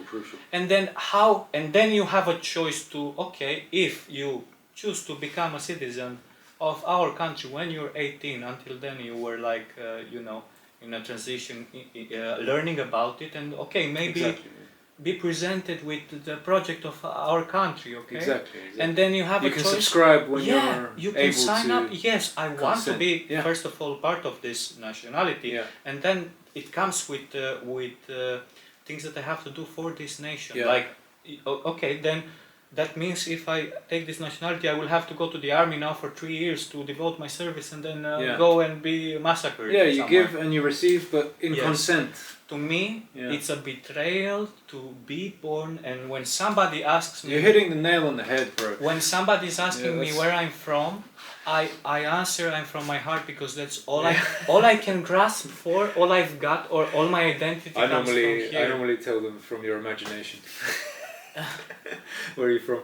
Yeah, brother, for sure. I'm definitely with you on this. I would have put the age at 13. 13 for me was the age, but 18, why not? 13 is when you have to... I think the later the better, because then you're more of an adult. You can make a more wise decision. Yes. Sure. I would say even 20, fuck it. The thing is though, like, this is a real side bracket. When you're 13, 14, 15, 16, you're still learning about what you want to do in your life, so that's a good time to experiment with different crafts, industries, and then if you sign up to the nation, they can offer you apprenticeships here, there and everywhere. Amazing. No, you're right. Yeah. I think in a proper system we would be wiser much younger, so we would be capable of choosing the right much early. Or you can be given the freedom to choose when you're ready, choose when you're ready. You have 20 years, 30 years to do so. But not before 13. Okay. Yes. Until you reach the first 12 at least. Yeah, man. That's definitely amazing that we're on the same page. And I'm really, I got a bit triggered, because it's really sad what's happening. It's really sad that the people that are supposed to be our guardians are the first ones who betray us, and that causes such a dramatic rupture inside. Now my mum regrets it. She's really apologetic to me about that, because now she's educated. But let's not have to be sorry. Let's share these stories and let other generation of parents be well let prepared. them let whoever can to learn from our mistakes or their mistakes. Definitely, that's better. Yes. So the betrayal of being indoctrinated into a government and the betrayal of being injected. Those two things go quite hand in hand. So I was witnessing that as a memory structure in my actual blood stream. And you know what? I was able to isolate this because they are particles. These fragments, they're able to disperse. And naturally, when I'm in the life, they are dispersed. That's what I realized. I'd go for a walk on the break, and then it'd be like unnoticeable, you know. But there's just something, like I know there's something, but I don't need to know there's something. And then when I'm meditating, it all becomes magnetized together, or I'm capable of pulling it together as one form. So all of these different fragments, I was able to isolate them in one part of my body. For example, in my leg or in my arm. And I was looking at it and looking at the rest of my blood, comparing them. And I see the rest of my blood is totally happy, free, completely like love, fluid. Fluid of love is my blood, yeah? And then I have this fluid of pain section. So my brain is trying to like tell me why, how, you know, the vaccine was one thing, but also the consuming of animals. I used to eat a lot of meat as a child. This is also like not my blood. I'm eating the blood of other beings, and that's going into my blood. So these memories are decoherent, you know. I just need my blood memory, not the blood memory of another being in my blood, because that's not my karma. But if I am eating it, then it becomes my karma, and then it gets stuck, because that karma doesn't know how to express itself through this body, unless I go into some crazy situations, and then who knows. Maybe I even have an accident and that blood comes out of my body. Actually, I think that's the only reason why people bleed. It's because some of the blood that is in the system actually wants to be relieved. It wants to return to earth. Yeah. My biology teacher said that you should never try to stop when you have a bleeding nose. Yeah. Or whatever. Let it drop until it stops naturally, and it usually doesn't take much. You won't bleed forever. It lasts just a few seconds, maximum half a minute, and then it stops, and you see it. You can actually observe it, and I did it because interesting. In general school, you had a good biology teacher. I got hit by a snowball, icy snowball in my nose, and that caused many years of a sensitive nose, maybe 5 to 7 years of very sensitive nose. If I did this to my nose, I would be bleeding. Oh, oui. I would be bleeding. And I actually used it a few times to dodge some tests in school. I was like, I'm bleeding, sorry, can I go to the bathroom? Cheeky. Yes. Crafty. Crafty indeed. But yeah, I did what my biology... Letting the blood out. That's an ancient tradition. It's called bloodletting, or ancient methodology of medicine. To cut and let the blood, like purposefully cut in certain places, like on the ankle. They make some cuts with a razor and they let the blood come out. I had the idea during the meditation when I was isolating these fragments. That's what I said about extracting. I say to myself, why don't I just get a knife and cut this stuff out of myself? But that's traumatic, you know. To cut yourself is going to be traumatic in any case. And maybe leave a scar. And then I thought, maybe there are tribes somewhere in Africa where they do this with a ritual, and then it can be balanced. Instead of me just cut myself, bleed, it's more like we celebrate and we call the blood to free and purify itself, you know, with the drums. And I was having all of these visions, man, while I was like containing this, quarantining this poison within myself. And then finally, on the 7th day in the evening of this course, you know, I'm still following the practice, but it's always distracting me. These particles in my body, they're coming together, and the face is there. I want to get out. I was like, well, okay, I need to get you out as soon as possible.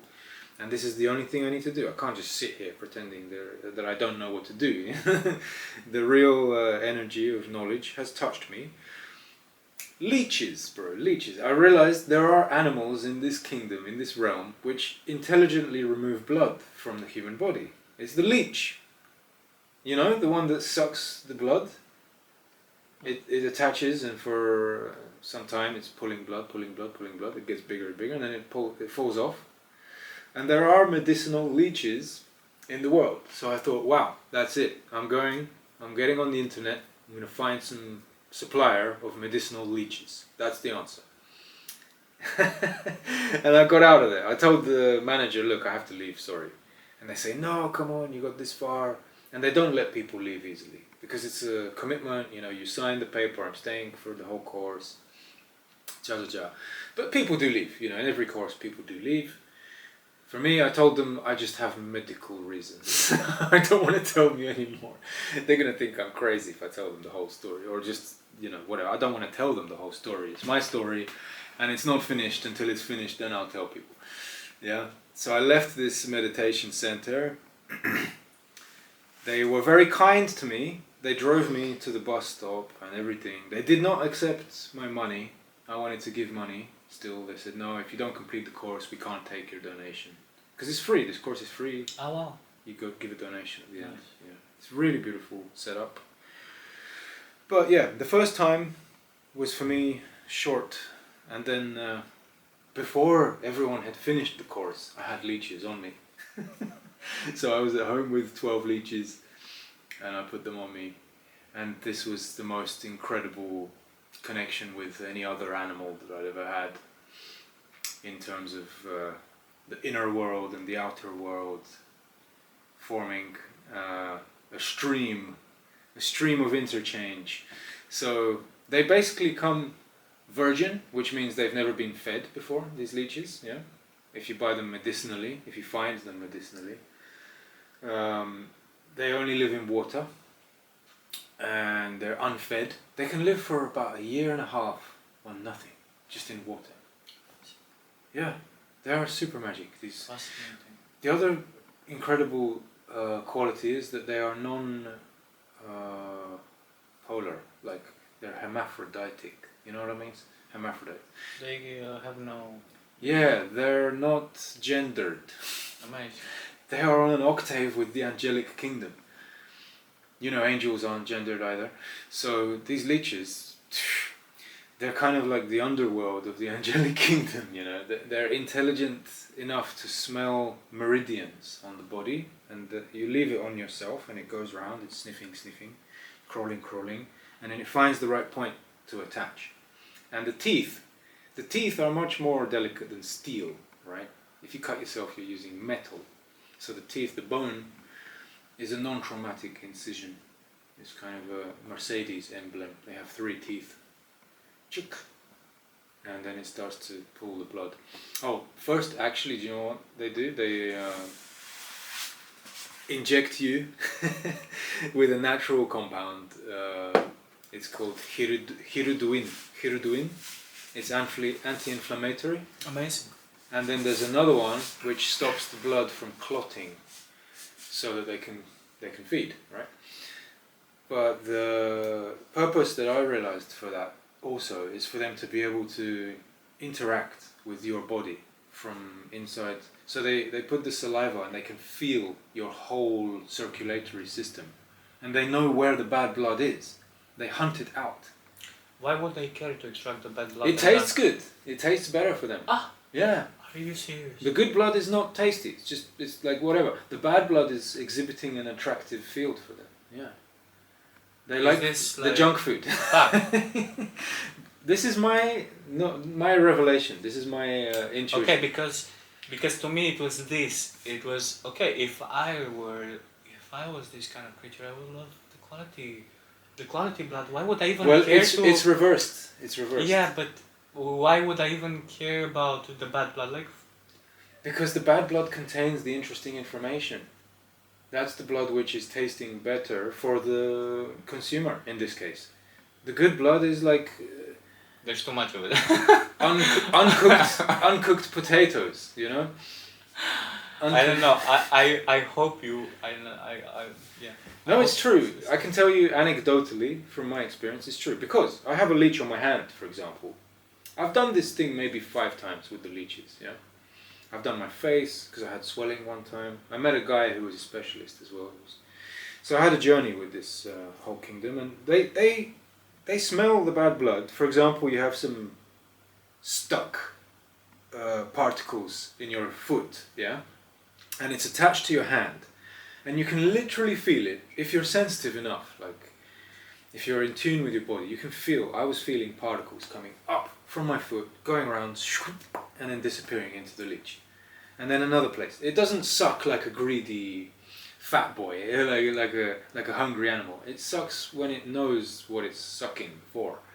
The blood, it finds it and then it pulls it out. Somehow it manages to like draw the particles that it wants from wherever within you, if it's connected to its intelligent place.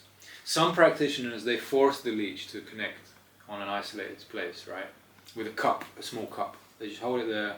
The leech has no choice. The real way is to let it walk around. Sometimes it does not even connect, so you don't need it. But sometimes it smells a place and says, here's a good point where I can really find some good snacks. And then it can pull the blood from anywhere, even like your ear or wherever you're. And it takes an hour, maybe 45 minutes to 1 hour, and then naturally it just falls off in a food coma. You know, when it gets stuffed, it's like, I had enough. Wow. And they become a lot bigger than what they were before. I think 10 milliliters on average they can extract each leech. So I did a few courses, and this bad blood now, it doesn't exist in my body as much. Maybe there are a few stray particles, but it's definitely a grace to have that experience, and also that revelation of possibility that this kind of creature exists for us, with us. Nice. To give us another chance. Also, the bad blood, so-called bad blood, you know, the particles which want to return to Earth, they are processed in the body of the leech through 15 stomachs. They've got 15 little stomachs in their bodies. Wow. And if they're in the water, you can see them dancing like this. They're making these waves. Sometimes they connect to the side of the aquarium, and they're like,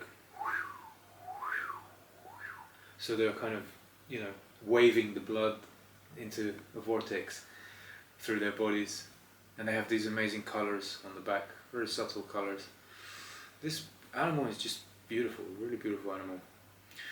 So yeah, the next time I went to Vipassana, because that was the first gift I got from my meditation journey, to know that I need to purify my blood first. And I did it. Next time I did it was 10 days, all the way through, and I was happy, full focus. I experienced the most amazing expansion of my consciousness. That was in Spain. I went to a different center in Spain. It's like 3 years later, actually. 2015, 16, 17. 2 years and a half. 2 years and a half after that first time I tried again. And yeah, I recommend the full 10 days to anyone who doesn't have to purify their blood, or at least doesn't notice they have to purify their blood.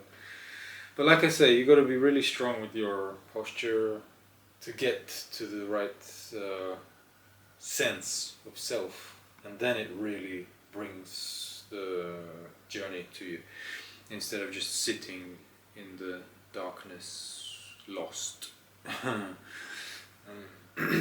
Yeah, meditation is one of the key elements I believe in for any kind of future development of any kind of community. When we meditate together every day, it forms a culture that is undescribable. Literally, because you're not describing anything when you're meditating together. It's the true freedom of now embodied in all. Because you are all. Everybody is all. Fractally speaking. We're containing the information of the whole in the part. That's the way of nature. That's the cosmic truth. So meditation and veganism, and the last but not least factor of what I want to share with you in this dialogue is about the language of geometry and numbers. I think I mentioned geometry a few times. Sacred geometry, numbers, fractal mechanics. This is something that is for me at the peak of my own personal intellectual journey to evolve. Is being through this school of thought that relays the language of numbers into the language of form, through which nature is exhibiting her most graceful manifestation of beauty. It's just the perfect mathematical system which allows for unity, diversity and infinity to coexist in the grounding of absolute nothingness, actually, like darkness, the absence, the void from which it all becomes. The void and the Trinity is very clear for me to accept or appreciate through this language of numbers, geometry, fractal mechanics.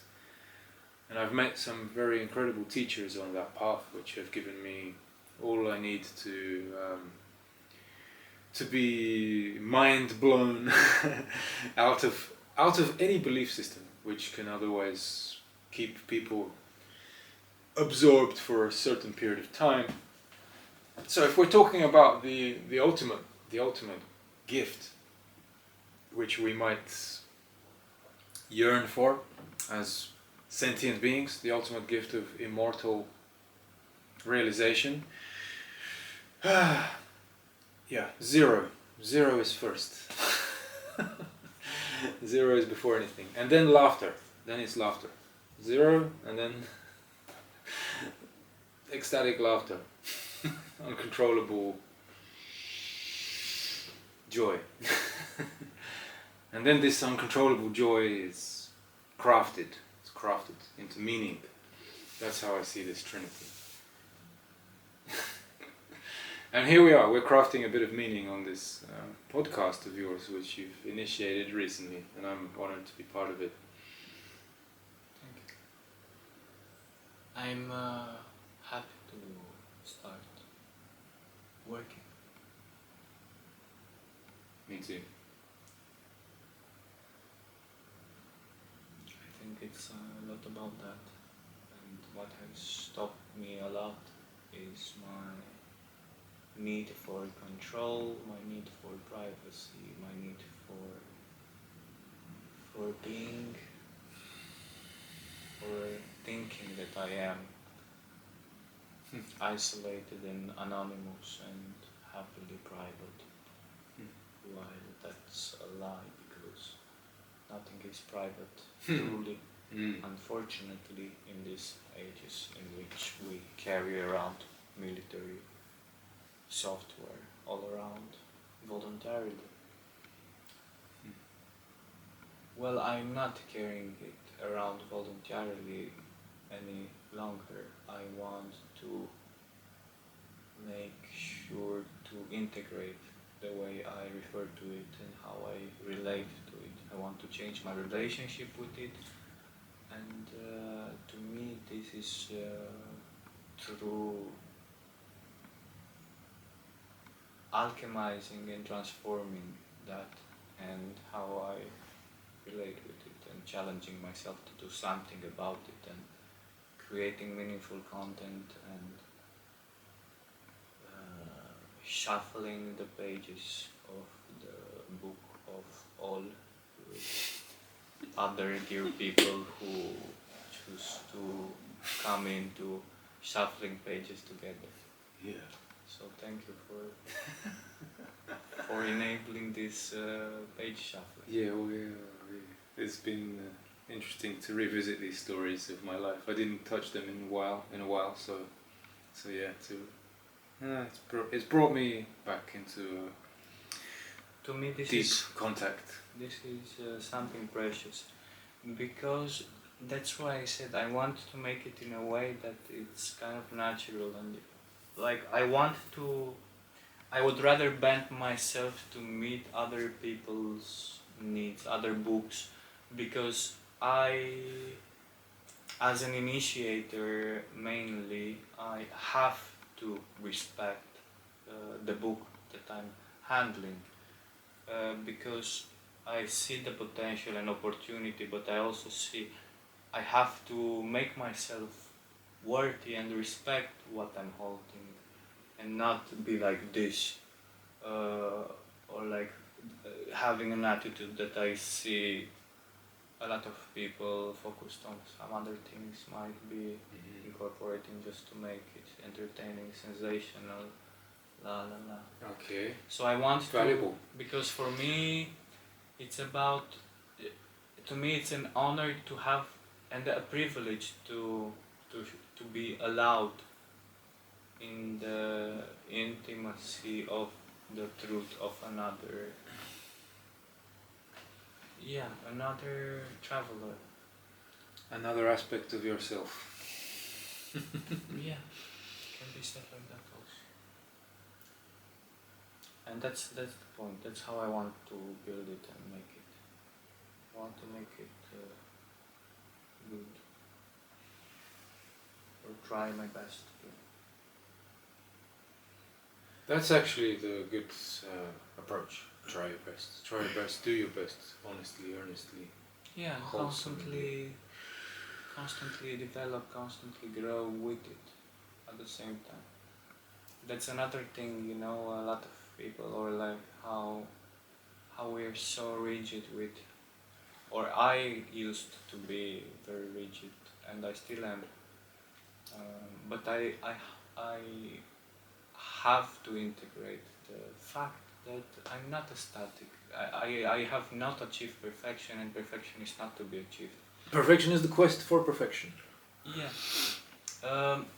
So I need to let go of that and just grow with it. And you know, that's also because we live in a culture which throws stones at each other and shit of many forms.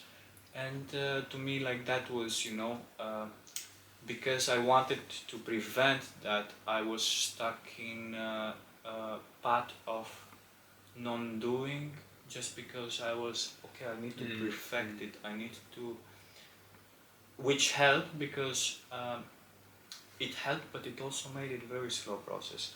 I think this concept that I'm bringing out now, it could have come much earlier in my life, and for some, like, I see it shouldn't have been so complicated, and everything I want to do, it can be simplified in half a page or one page. It's really not, but and I think about it sometimes, like, why did I have to go through all this process? Why it was so long? I could have spoken out loud. Maybe my parents would have listened, or like maybe somebody would have, and maybe some door would have opened, and I could have advanced in this much earlier and be much further away with the application of it. And I constantly think about it. At the same time, I feel that the betrayals that I suffered, like you mentioned, with the vaccine, or like with poor parenting, and yeah, it's not their fault, but at the same time, I also had this mental trip at some point. I imagined myself, okay. Oh, you have to find some forgiveness. What if I talked out loud with my parents? What if I said what I think, but their ego would be triggered and they would think that something is wrong with me? Maybe I'm psychotic. Maybe I have some polarity that is not okay. Who knows what? Out of fear, people don't react well, and to me, that betrayal, that mistrust, I kept me close to myself, because that's all I've got to trust. I never actually put my trust out there in somebody else. I struggle with it to this day. I actually don't really trust completely ever. Yeah, you do. Okay, I think you do more than you want to know, but it could also be a talent in a way, a trait, a kind of quality that is necessary for a method of expanding the possibility to not overstep, you know, to not cause any fragmentation between the stream of your heart or your core, in essence, towards the movements of the outer world, going kind of half a step and then back and seeing what happened, you know. That's what I see in you. It's good. It's a good quality. Yeah, I wish we had an environment in which that would be more the case of being welcome and held properly. It's coming. I think we should give that space to each other. I think it's very important. For sure. And to me, that space was what was missing, and still is a lot even to this day. Like I've met amazing souls here and there, but it's still not applicable truly, in a sense of. Be patient, brother. Be patient. Yeah. You're still very young as well. You know what? Sometimes this kind of this kind of arrival of circumference of experience can take lifetimes. We're in a lifetime now where it can happen within the lifetime, I believe. Although a lot of times people have had to live many lifetimes to arrive in this place And which you're dreaming. Yeah. If we're consistently patient with that dream, it comes. It's also what helped me in a sense. I never had this leadership role. I don't give a shit to be have followers and all this stuff, but it helped. What helped me define properly and accurately the sustainability of what I want and how I want to create it is the fact that I said, okay, given the lens of Buddhism, or like, I don't know, reincarnation, all this stuff, I'm not really a follower either, but I am a considerer. Me too. So Me too. I was also thinking, first of all, okay, let's make an existential joke and say that I might reincarnate and have. I wouldn't like to go to the same struggle again, so I want to set up a system which is healthy, so I have something to relate to, so I don't have to go through the struggle again, and make it simple for the future, and also minimize the future pain in the world by creating something that is like a sanctuary, a transition place in which rebuilding and re-harmonizing can happen. So to me that was it, you know. It was like, okay, that's it, and there's nothing else. Nothing else matters, really. Yeah, we have to have a little bit of faith in that kind of I am direction. actually. I mean, talking about reincarnation, No. because you don't have the proof. At least I don't. I've met people That's why who it's say. not just that. I have met some individuals that have shared with me memories of past lives, but I don't know if it's true. Yeah, same. To So, me, we have to have a little bit of faith to work with it. I'm very devoted to truth in crazy extents, very deep in ways that it's all through my experience and direct experience of it. I will never be able to say what the truth is completely. Yeah. So I'm trying to stick to that, but not a lot of people care about truth so much as I do. So, but because of that, I will never betray the truth, and no matter how harsh and brutal it is, I would rather have truth any day, any time, even if it pains me to death. I want truth. So, but yeah, I think that's amazing, and I see so much beauty in it, and I want to know it, integrate it, and move on. I don't want to not know. That's also why many times I've met people along my path who were kind of playing these poor theatric games of, I don't know, entertaining themselves at the expense of others, consuming in from one form or another, consuming themselves. And I was like, okay, you are wise, you know how this person is, and you still choose to gaslight them into some sort of reality, just to keep the situation ongoing, even if it's not doing well for you or for them. And why are you doing it? Why don't you just tell them what you truly feel? Why just keep it away from them? Why lie to yourself that you're trying to protect them? You actually don't protect them. You need to tell them the truth so they actually have a chance to grow through it and move past it.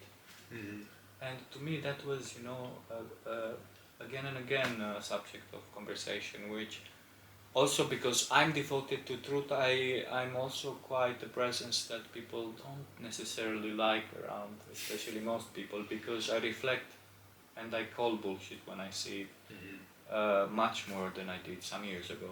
I cannot, because I'm allergic now. It's my only allergy. I'm allergic to bullshit.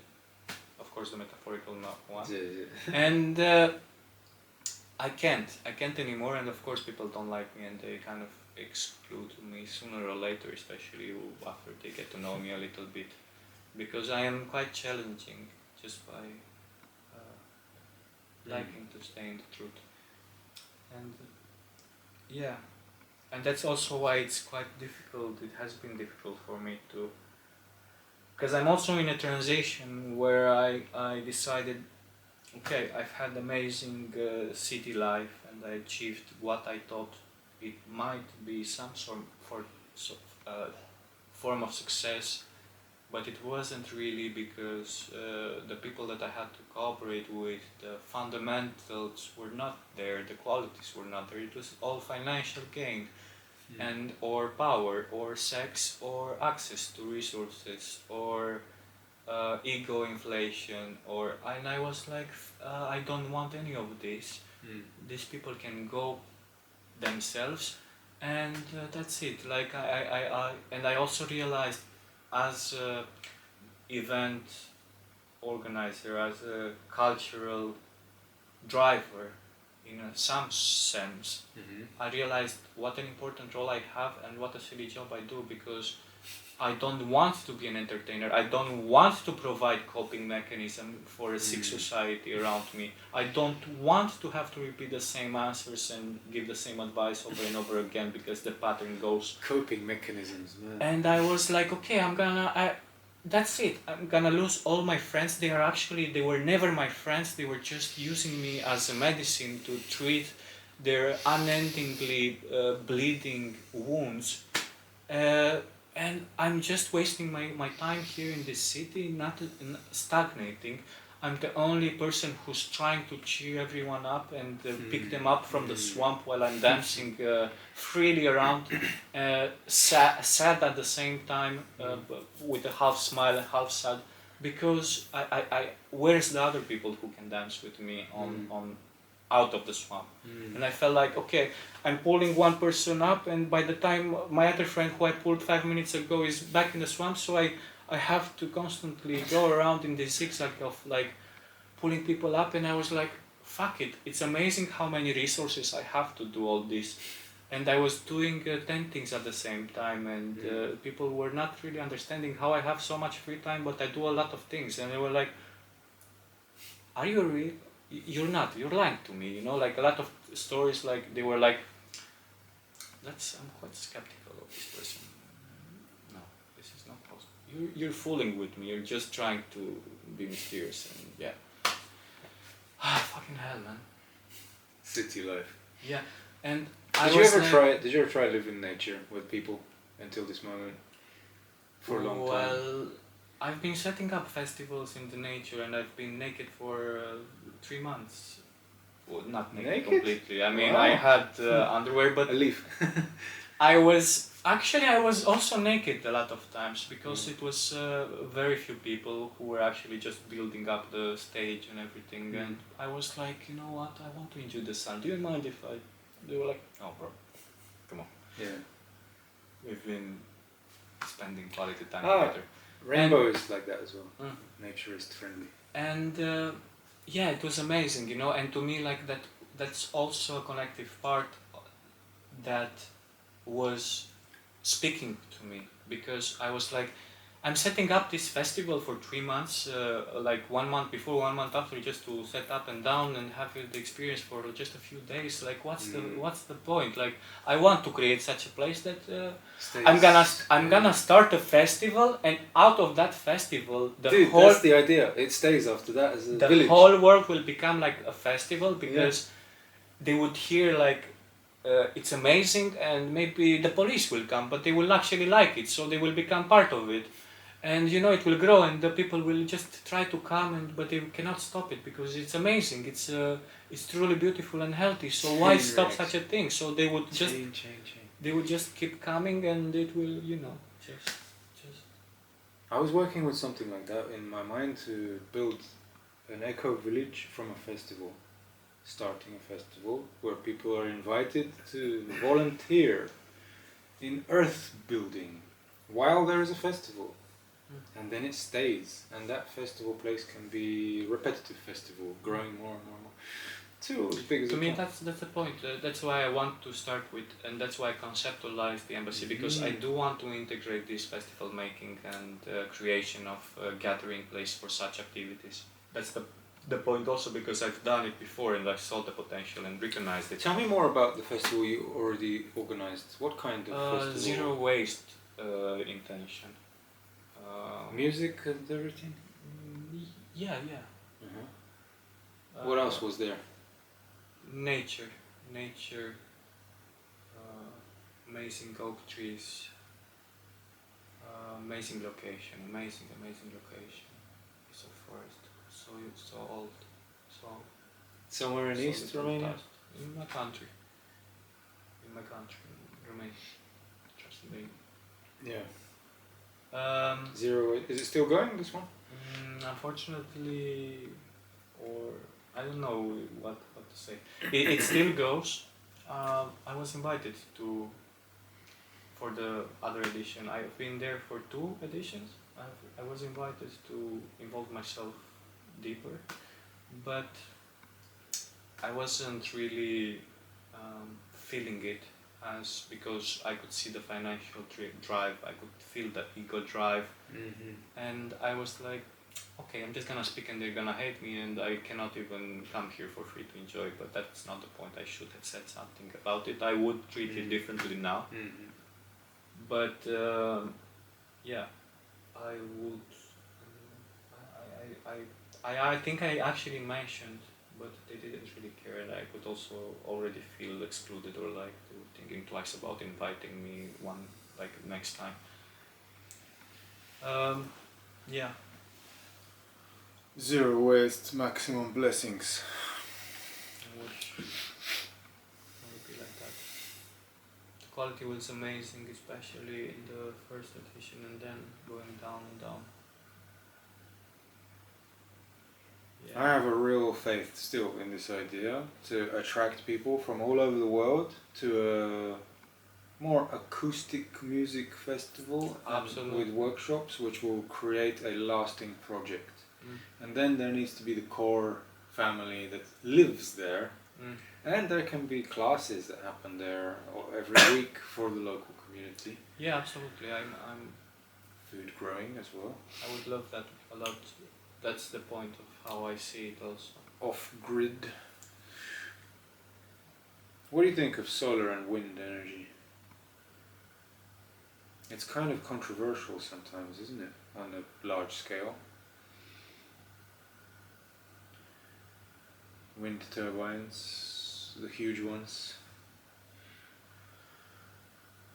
Have you got an opinion? I don't like to see them destroying the view. I hate seeing them on top of the hill. I hate to see how they affect the environment. I think anything that causes harms is not good enough. It hasn't been refined enough and needs improvement. I think that there are other ways. There are other ways to create and tap into free energy at not the expense of life, and I think we should seek for those. Yes. I think that's my stand. I think a lot of damage has been caused. I think all these resources that are already extracted can be properly adapted, because they are already out of the earth, and how to put it back. It's hard to put it back once you rip it apart. So sadly, I would stop all the extraction and the digging in such a way. I think we have so much outside of the belly of our beautiful planet that we don't have to do more harm than already is done. I think that's my stand with it, and I think it can be smartly and innovatively optimized to help us in achieving a state in which we actually start to heal the planet and treat the damage we have caused to our environment.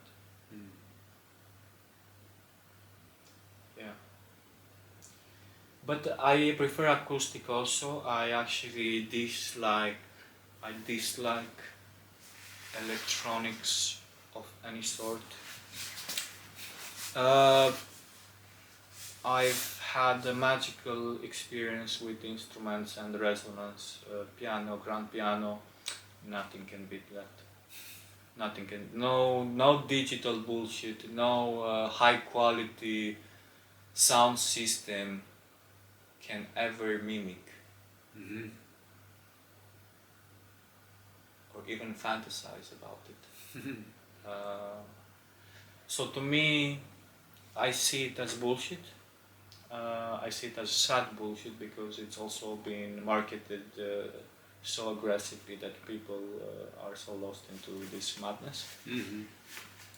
But yeah, ideally I envision a festival somewhere in the forest where maybe you build some soundscape enabler in such a way that the sound waves can just be carried around. Or even produced by the bioenergetic rhythm of the forest itself. Have you seen that? They attached the clips onto the plant. Yeah, I and saw there's these things. a musical creation. It's kind of interesting.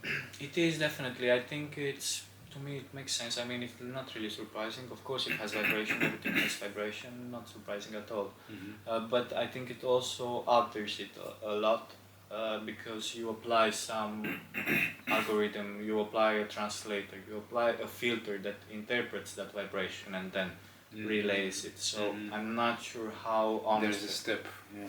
a representation is, but it can definitely, it's one step closer to understanding because the frequency will take you there. The form of the, like, you cannot really betray the form no matter how it's shaped, outlined. You cannot change the Original construct. yeah. So yeah, in some ways. But yeah, I see this, and that's how what I hope to achieve with this project, and integrates this blood creation and art and celebration and meditation, and a lot of things, all the things actually, all the things. Yeah, the All the energy, things the like- food, all the the spiritual communion. That all the things light, all the things dark, everything. And that's the point, you know, like because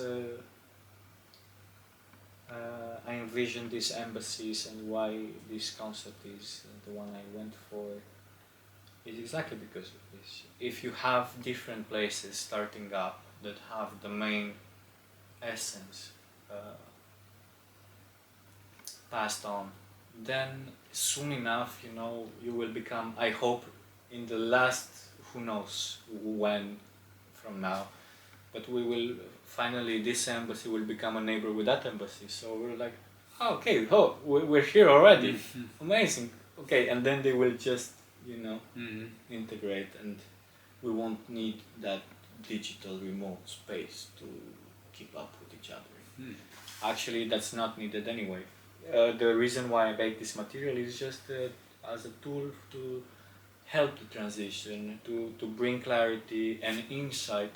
Catalyst. Yeah. And also my way to put my book out there, you know, because I myself am also part of the book, and I have to shuffle myself open in order to make the greater shuffling more harmonic and enable the delivery of it. It's funny because I worked as a food delivery guy, and I've been carrying a backpack with my bicycle a lot, and I was like, universe is such a joker. He makes jokes on me, like I'm just delivering food to people, and actually this is what I want to deliver. I want to deliver food to the people, but the spiritual kind, the soul food. I want to deliver soul food to people. I want to be that kind of a delivery guy who's ever gonna pay my who's gonna hire me? I have to hire myself. So please, guys, order some soul food. Let me be your delivery guy, or to help serve you in your or some part of your appetite, hopefully. Yeah. So right now the bicycle is the podcast with the food box. So on the back. What? Food box is there. Food box. The box for the soul food is this one. Ah. You're delivering. We're making delivery here. Yeah. We're actually working. The bicycle is the internet. Yeah, true. Just a different form. Amazing. Yeah. And we're in Crete, and we can expect a smooth season of winter in towards the warmer months, and then we can actually start to do something physically, building, growing food, finding a nice location. Until then, I think making these connections with people who are in the same elevation is a great beginning. How about you? How do you see the forecast of spiraling into becoming this year embassy connectivity? Well, Personally, how are you going to put your hands in I that? don't know even where to start other than devoting myself to it. But the only forecast I can foresee is my detachment from compromising myself with anything else but this. I want to stay aligned with this goal. I want to. With what? I feel like Stay aligned with this goal in a way this that goal, I yeah. don't distort myself away with other things, and Yeah. I feel this time again with my traveling and my starting again to live more based in a city. I've been here for half a year now, and I this time I recognize the patterns I'm following, or I might fall for. I saw it clearly. I saw the areas where I'm sensitive and where I might lack some clarity, and that causes some time investments that keep me away from doing my work. But I'm coming to terms with that. Finally, I integrate that, I recognize that, I see a lot of things that I address and started to work with and integrate in who and how I am now, so that I am much wiser with what I allow to unfold, what doors I open, because I also recognize that I'm a person of many passions, very versatile, very diverse, with a high appetite for so many things, and that's amazing, but it's also quite challenging to exist. It can be a blessing and it can be a curse. Yes. So now I'm in the phase in which I feel I'm entering a new chapter, in which I want to be more aware of how I do it, when I do it, and do prevention work straight on every day, every second of my life. I want to integrate that state of being in which I consistent peak consciousness. Yeah, I want to be there more, I want to, and I also want to find the space in which I can play and let go and just surrender, but in a healthy way, in a harmonious way. Because that's also needed for the balance to be kept. Yeah. So my forecast, I don't know, it's still a bit I don't know. In the making. In the making, yeah. You have time until the actual New Year. Yeah. To make the resolution. Yes and you know, the resolution they say for 31st or 1st of January is too soon. That's the time when we should be receiving the inspiration for the resolution, really. Yeah, right? I agree. To me, springtime is... come March. That's the revival, that's the true start. In my... and in nature's rhythm. Of which humans seem to be very driven to distort and take away. Living on the opposite side. Flip side of the reality. We exist on the flip side, and we take a little ride until we return home again. So we come home and we prepare the base. Embassy of connection. Embassy of connectivity. There's a lot of, like you said, it's everything. Yeah. A lot of potentiality. All of it. All the potential. It has all the potential. Right. In at the end of this month, our current base is kind of becoming unavailable, so I have to find the living conditions, and that pressures me somewhat, which also motivates me to know that I have the laptop, the camera, all these tools to use and start to put my message out there, which I already did. And that's what I meant. To me, the forecast is work, a lot of work, and more work after, and some time for play and health. Yeah. I was gonna say, how do you feel in your body, your power in your body? I was gonna ask you, do you have any intention of building yourself in any way, physically? Just to improve my nutrition, my exercise.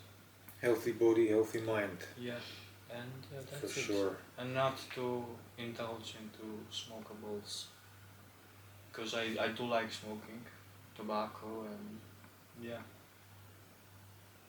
Oh really? When have you stopped? This morning? When was your last smoke? Last night. Uh-huh. So you're not habitual at the moment? No. Okay. It's a good intention to eliminate it, yeah. I did, but when I came to Crete after a while, a lot of people were smoking. It's quite a challenge to say no, because I feel it, and I love to see the smoke going out. I feel somewhat in harmony with it, but also disharmony at the same time, which should already be the point that there's no point in doing it in the first place. But yeah. Okay, good. So that's on the streamline. I'm fine with it, though. I know that I can do it. I know that I will, and I did it so many times before for many long periods of time, and it's not something that I'm doing every day. I'm rarely doing it. Yeah, best of luck. I'm here for you if you want consolence. Consolence. I hope to, and I feel that this year will open up a lot of opportunities, a lot of doors, and I'm excited to embark on the opportunities that I can feel most aligned with and have the power to navigate. Endless horizons of opportunities in our time. Yeah, and I really hope, I want to make from this idea also a place and to give people an option of how they want to of course, invest their resources and support it. I want to make a crowdfunding, to start a crowdfunding campaign. Yes. Okay. Yes. Yeah. Because that financial help is also necessary at this point. It's a great tool. It can be employed in the building of something else, but I don't want to count on it. I have a more kindness-based approach to it, more natural, I would say, more down to being present, grassroots, and invested. That's why, for example, if somebody, that's why I made this call, and I will make it in a simpler form, more specific and more. I feel I've complicated myself with too much information on my original post. I should just call out for land and be very specific and simplistic. Maybe you can help me with that. Sure. I want to call in people that maybe they have a townhouse where I am now, where we are, a village house, some land, whatever, because if they recognize the intention of this project, and maybe they are like, okay, well, I have 5 lands, I'm not even using this. Here's the land, do it. Just that's definitely in the scope. Or of I have 3 village houses that stay abandoned. Nobody lives there. They're falling apart. Have it. Go and I will maybe come some days and help you to build it up, and do it, guys. I imagine it's very much. And that's why I want.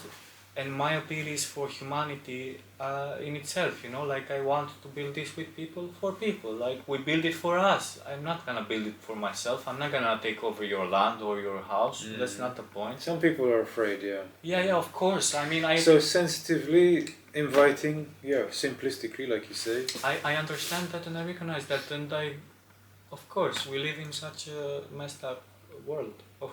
Of course, it's hard to trust when we've been lied to, and we carry around generations of trauma and mistrust and betrayal that has to be integrated and given form and breath and put into something transformed. And I come and that, to me, like, that's also what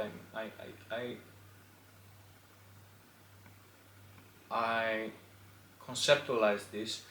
By integrating all that pain, by feeling it all these years, by feeling the necessity and the lack of something. So to me, like, that's it.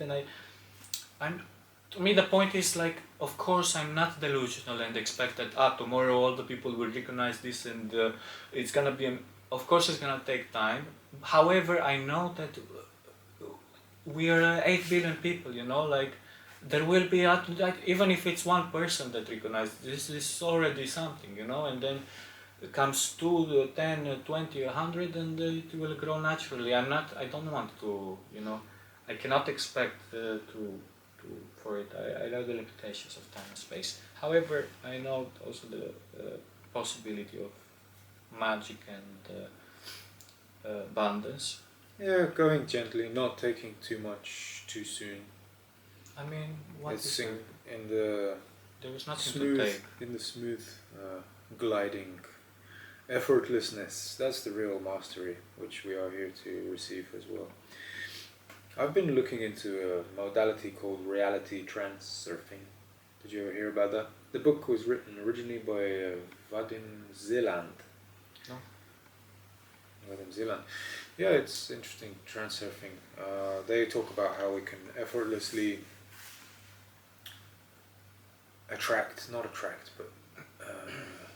align with the dream of our life. Interesting. To me, that's it. That's also this, people say, follow your dreams. I don't want to follow my dreams. I want to follow my dreams to come to me. Yeah, I want I want my reality to be dreamlike.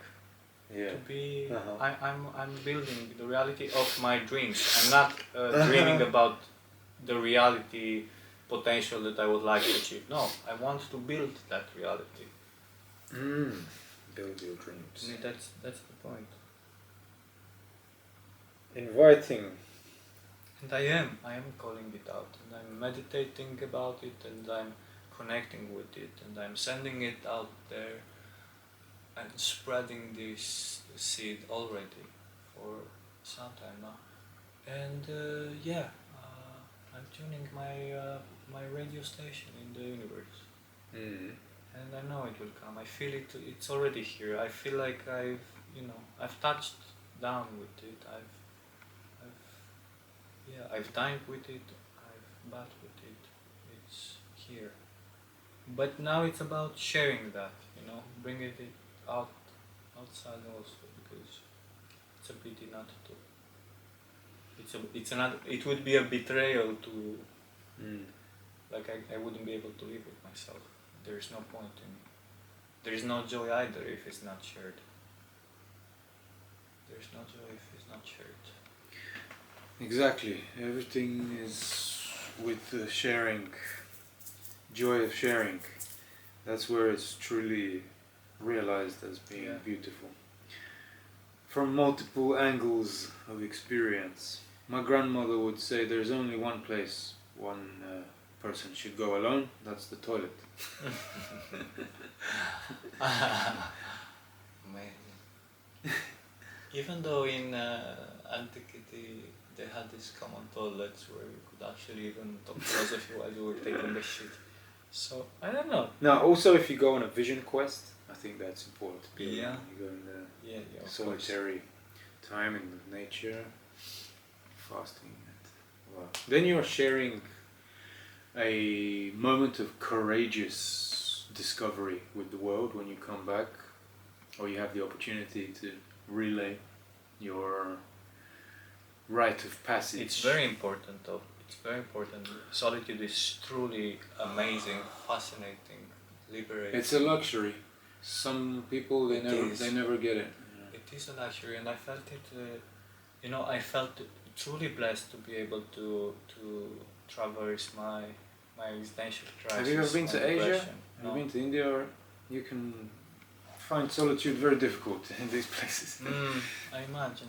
And I was blessed to have a caravan in a forest in Portugal, a small village, be isolated, semi-isolated. Really amazing opportunity. Where were you in Portugal? And then the other South? In Morocco. I was in Central East.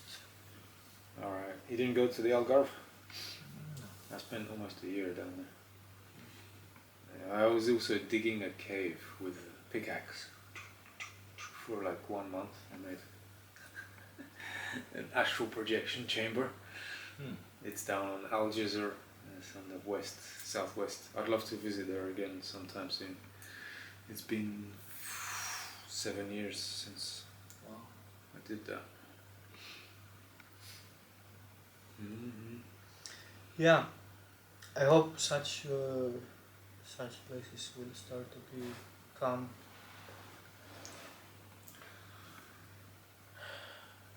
into. Told you, 3 hour video almost. Oh, that's fine.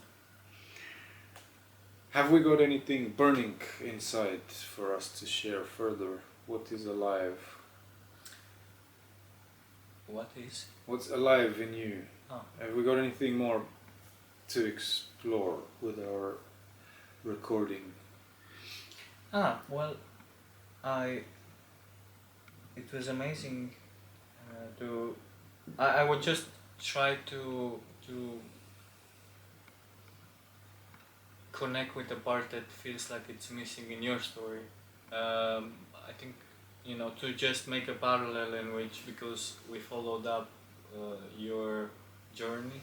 Yeah. And I wanted to also hear about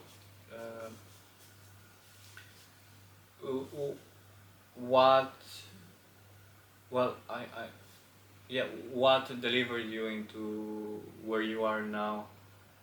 Where are you going? And how are you going about getting there? So you want to know where I'm going and how I'm going, or you want to also... Yeah, like how your process, your life delivered you to some knowledge state. Because and then before I was talking about how I got here, so now you want the other side. I kind of want to come with the full Where am I going? The only way is up.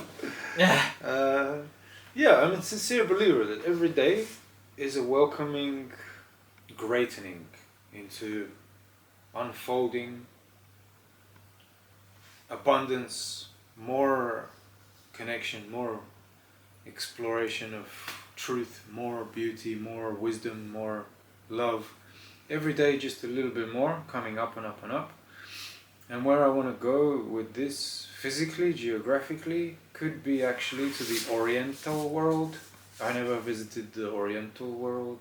I'm talking about Southeast Asia, sort of Thailand, China even, maybe Japan, or these places, Indonesia. I have a fear of going there for some reason. Maybe it's because I don't... All this area, you mean? The Oriental part of Asia, yeah. I've been to India. It's more kind of the Vedic part of Asia, the Hinduist and Muslim. I want to go to a Buddhist country. Okay. Yeah. So that's where I look over the horizon, physically, geographically. I'm considering this timing of my life being ripe for some family connection, arriving in a loving romantic relationship with the potential of bringing new beings in the world. That's a question which sometimes visits me in my mind. I'm not sure. On one hand, I have the peace and the contentment of being alone without any prospect of procreative settlement. So, on the other hand, I feel like my parents would be very happy to see a grandchild.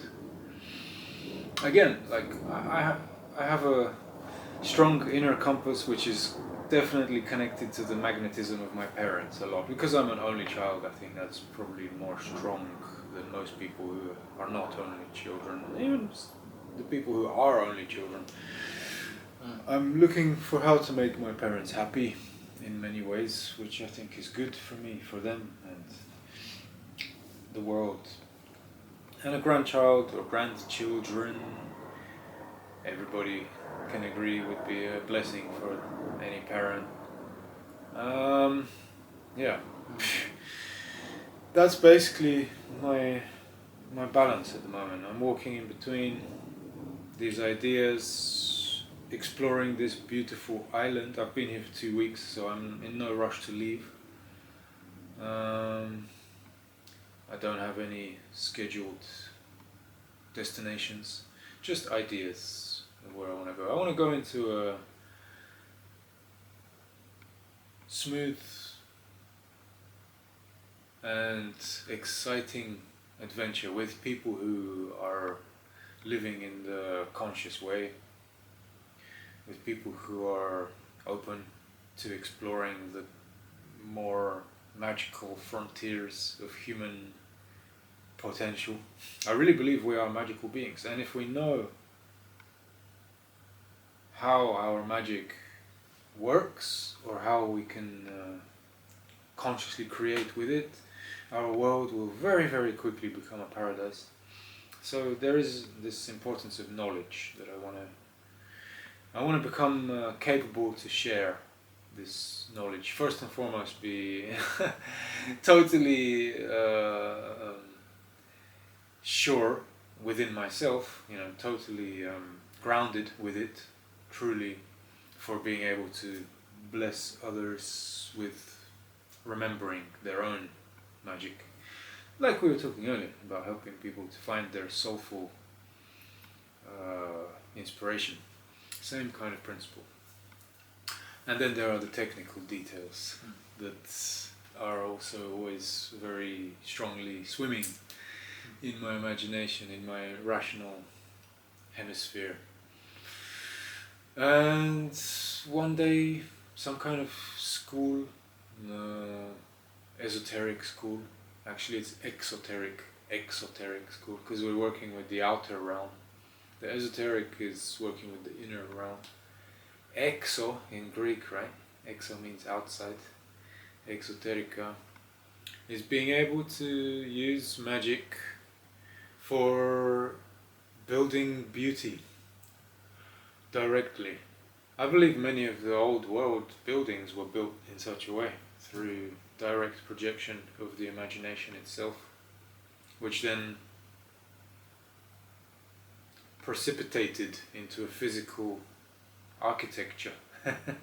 And even like using sound, you can sing objects into existence. This is such a bewildering beauty for us to remember. Yeah, I think it's coming. Sometime soon this kind of reality is gonna reappear in our timeline. Yeah, I want to arrive slowly and surely with the tribe of the heart, the tribe of the soul, the tribe of the pure mind, with the oneness of nature. Every day, actually, yesterday it came back to me while I was waiting for you, that the most definitive way of our well-being is by remembering and experiencing everything as being one substance, one phenomena. There is only an illusion of separation, which can be beneficial for us. It is a gift for us, the illusion of separation, the dream, the temporal.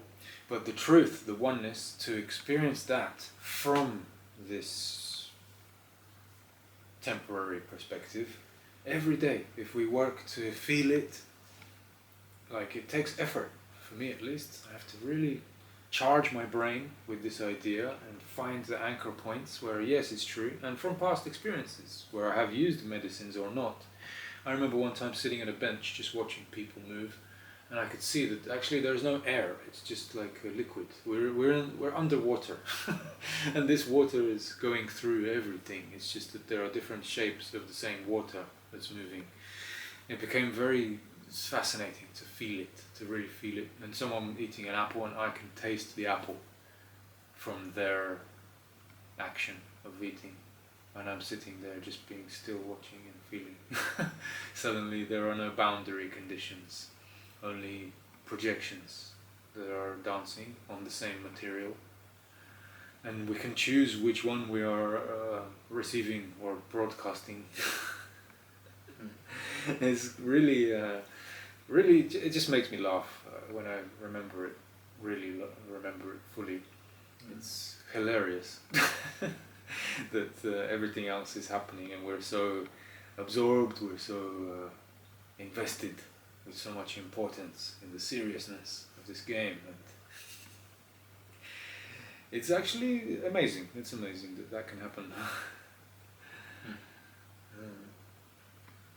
And I would like to maintain my physical well-being. I had a few injuries lately which reminded me that it's important to take as much care as we can in any moment to be balanced with everything we're doing, so to not cause accidents or destructive incidents that don't need to happen, yeah, and help each other to remember we have as much time as we want, as we need. That's all we have, time. What else can you have? How did you reach to a space in which you could take this time for yourself? I feel like this is a struggle for most people, and yes, I have found a way and touched down. Like I saved up, and I chose to be able to empower myself to have the time and have as little compromise or none at all when it comes to time. So I'm curious how you have reached to this. What was your journey with it? That is a very long story. Yeah, it touches on the moment you fully detach from the order of the civilized world. I know. From the order of the automated world. If you fully detach, then you can, or I sunk into that sense of timelessness. And in timelessness, you can simultaneously invite timefulness, which means that literally every moment can last as long as it lasts, whatever it is, without any judgment and without any pressure to make it shorter or longer. That's really what meditation is about also, to sit in that timelessness and have the timefulness arrive. And every breath is just coming naturally as it wants to. Sometimes it comes fire breath, and that's when you really start to fly with that bond, that bridge, that unity of those two halves. And for me it was when I was on a beach living in Estepona, this is South Spain, and that was the first time really I didn't have to be anywhere, any time, in any of my future. And all I had was my tent, my cooking pot, and I found a way to buy some food. Sometimes people would buy food for me, I was begging for food as well, like a monk. Sometimes outside the supermarket, I have a small sign like traveling meditator or something, please help for food, and some people would give me food or money for food. And that was the way I was surviving. On this beach for like 3 months, I was living on a quiet, sort of secluded area in a bush, so I had some shade. Very nice spot. God blessed me with such a beautiful shady corner of the beach on that period of my life. And eventually, because I would go out to cook on the rocks, some people pass, locals with their dogs or whatever, and ended up noticing me and became friends with me, and they would bring me food as well. I was really like a hermit for some time, where the time became undefined, and that's where this memory anchored me with this knowledge. It's experiential again. You have to escape, detach. That was a struggle to actually detach. That was the real struggle, to pull myself away, and then after that it's a different kind of struggle. It's more mental, internal, because you feel like you're outsider, you're going against the culture somehow, but I believed that what I'm doing is actually going out from the culture in order to explore potential evolutions of the culture and bring it back. Exactly. So I'm kind of like a satellite. Exactly. Relaying the information one way or another, fully. That's my intention, so it happens, and then... Organic internet. Through the organic internet. Yeah. Yeah. Well, eventually I did get some drama after being there for 3 months because of these locals who met me and pulled me into their realities. So that was that. After that I left and found another space of time which was different, but again showing me the same principle. And then reading some books which were a correspondent, and this was a journey of 3 years. Like I told you, I left from Bulgaria in 2017. For 3 years I was traveling West Europe, slowly, and with this goal of finding myself. Okay. And finding the balance without the need for any kind of obligation. And you left with like from the beginning with the backpack tent, or like what was your I had a sleeping bag. Initial setup? Yeah, my initial setup was a backpack with some clothes, a sleeping bag, some sentimental objects, a little bit of, I think I had some musical instruments, some food, bicycle. Ah, so you were traveling with a bike, like biking. I got on a car with a driver who was the crazy driver driving 27 hours from Sofia to Berlin, and his car was big. He said he can take me with my bike. Wow. Yeah, all the way. And I arrived in Berlin without any plan, no But with contacts. freedom. Yeah, no plan, but full of freedom. Amazing. But no tent either. So actually to find somewhere to sleep was my first challenge. It was kind of a game I was playing. Yeah. I arrived and it was raining. But always, the first thing I always do after such an travel is to go and sit with some trees. Just find the nearest nature possible and go and hug some trees, sit with trees, listen to the birds. Just breathe the air, and if I can, drink some natural water. So that was the first thing I did, and my mind was all over the place after being in the car for so long and It's normal. not sleeping much, and my heart was clear. My heart was absolutely clear. This is the amazing thing. At that point, the first arrival was the success of letting go of the chaos in the mind and the body, returning to the heart and receiving energy from here.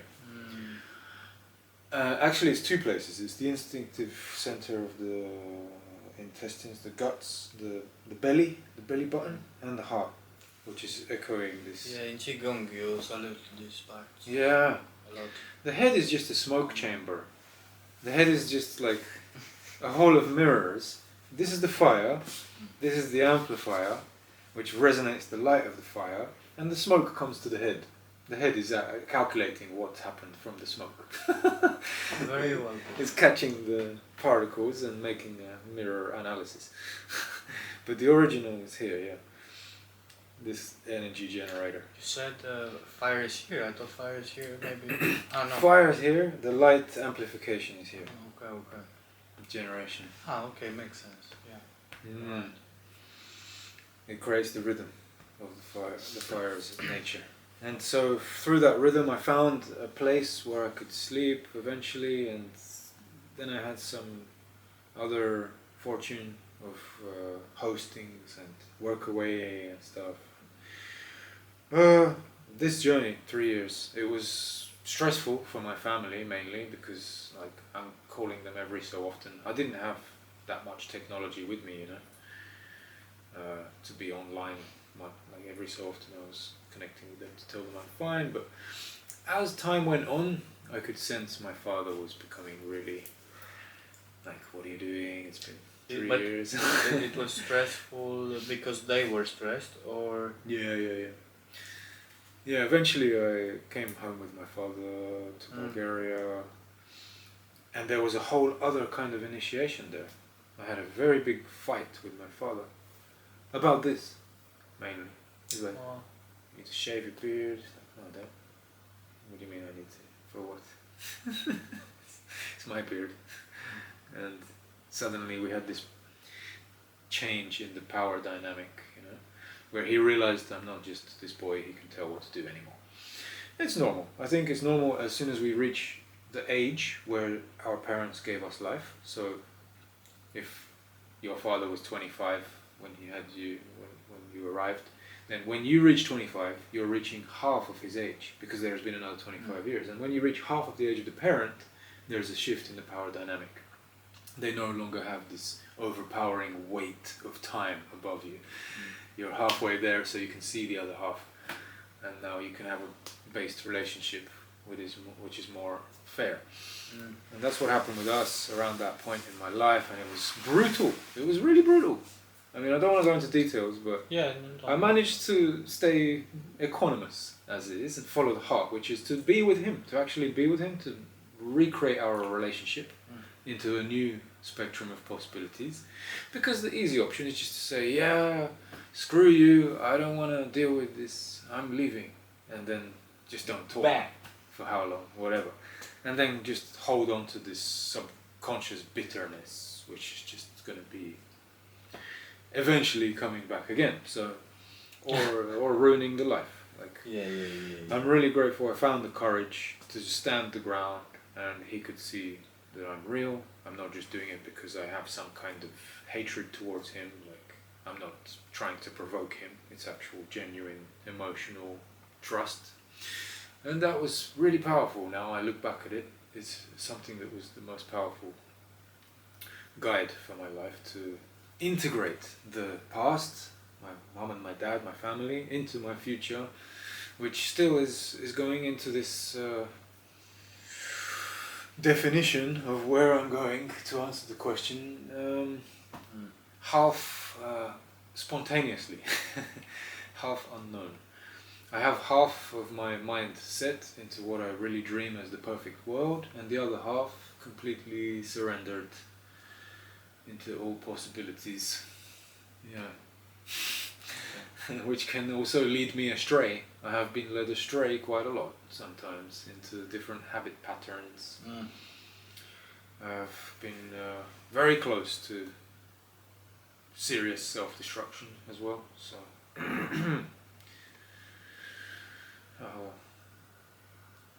Okay. Cool. And you still have the same ways now, like the hermit way, or like how do you, because I feel this is a struggle of a lot of people, how to free themselves, how to put themselves out there. It's actually truly simple once you give up comfort and attachment to things and allow the magic of the unknown to unfold. That's the point. Which I've met. Yeah, that's the point. And I feel I'm in it when I don't have all these attachments. Even having this bicycle actually makes it more. Because when I had just the backpack, I was free and things were happening. Now I have some items of comfort, the tent, the laptop, the camera. All these things are actually burdening. You can see the difference, right? Yeah, because I cannot. I can. It takes exercise though to jump into that creative space of.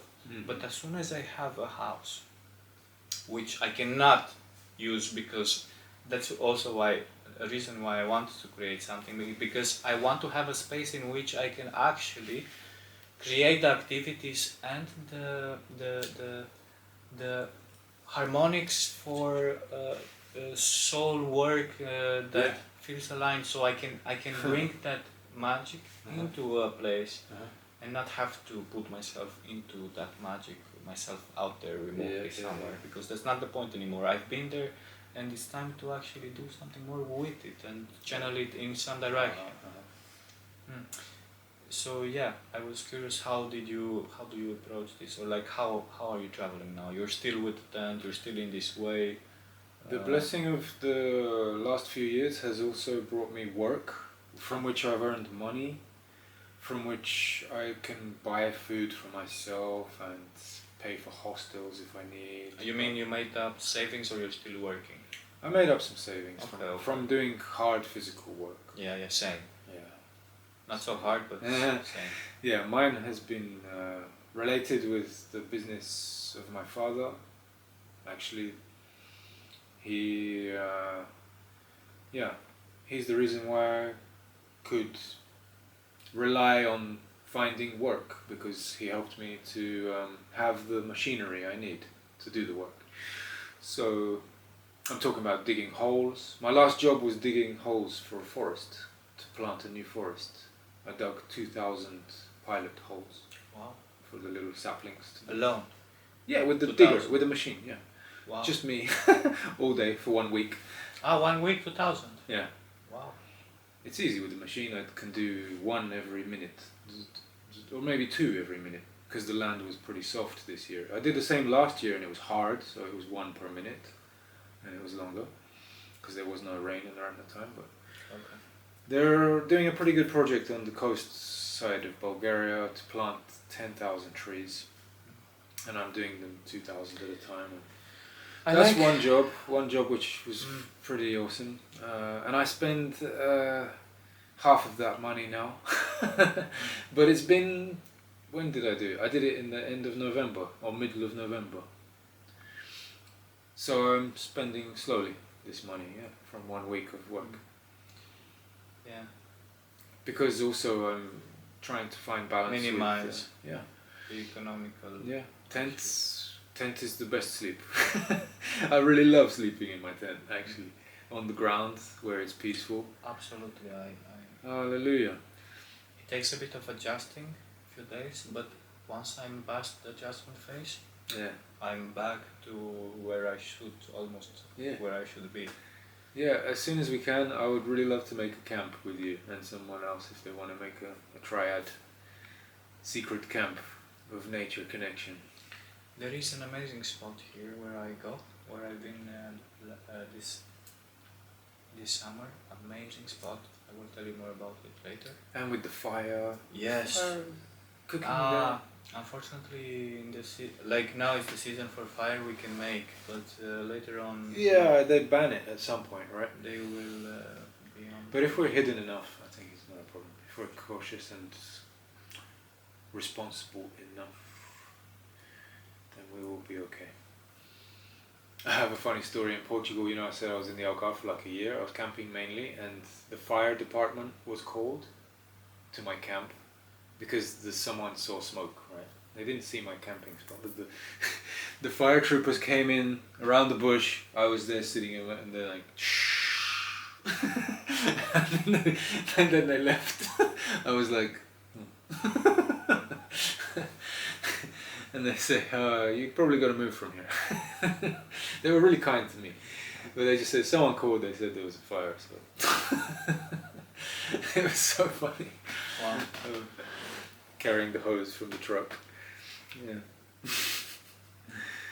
That was one of the times I got too comfortable. I was staying in the same place for a while and making fire every day to cook, and then it was just a signal that it was time to move on.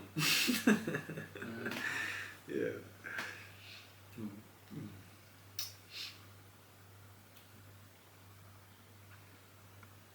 Okay. Amazing. Yeah, I was curious what ways you found.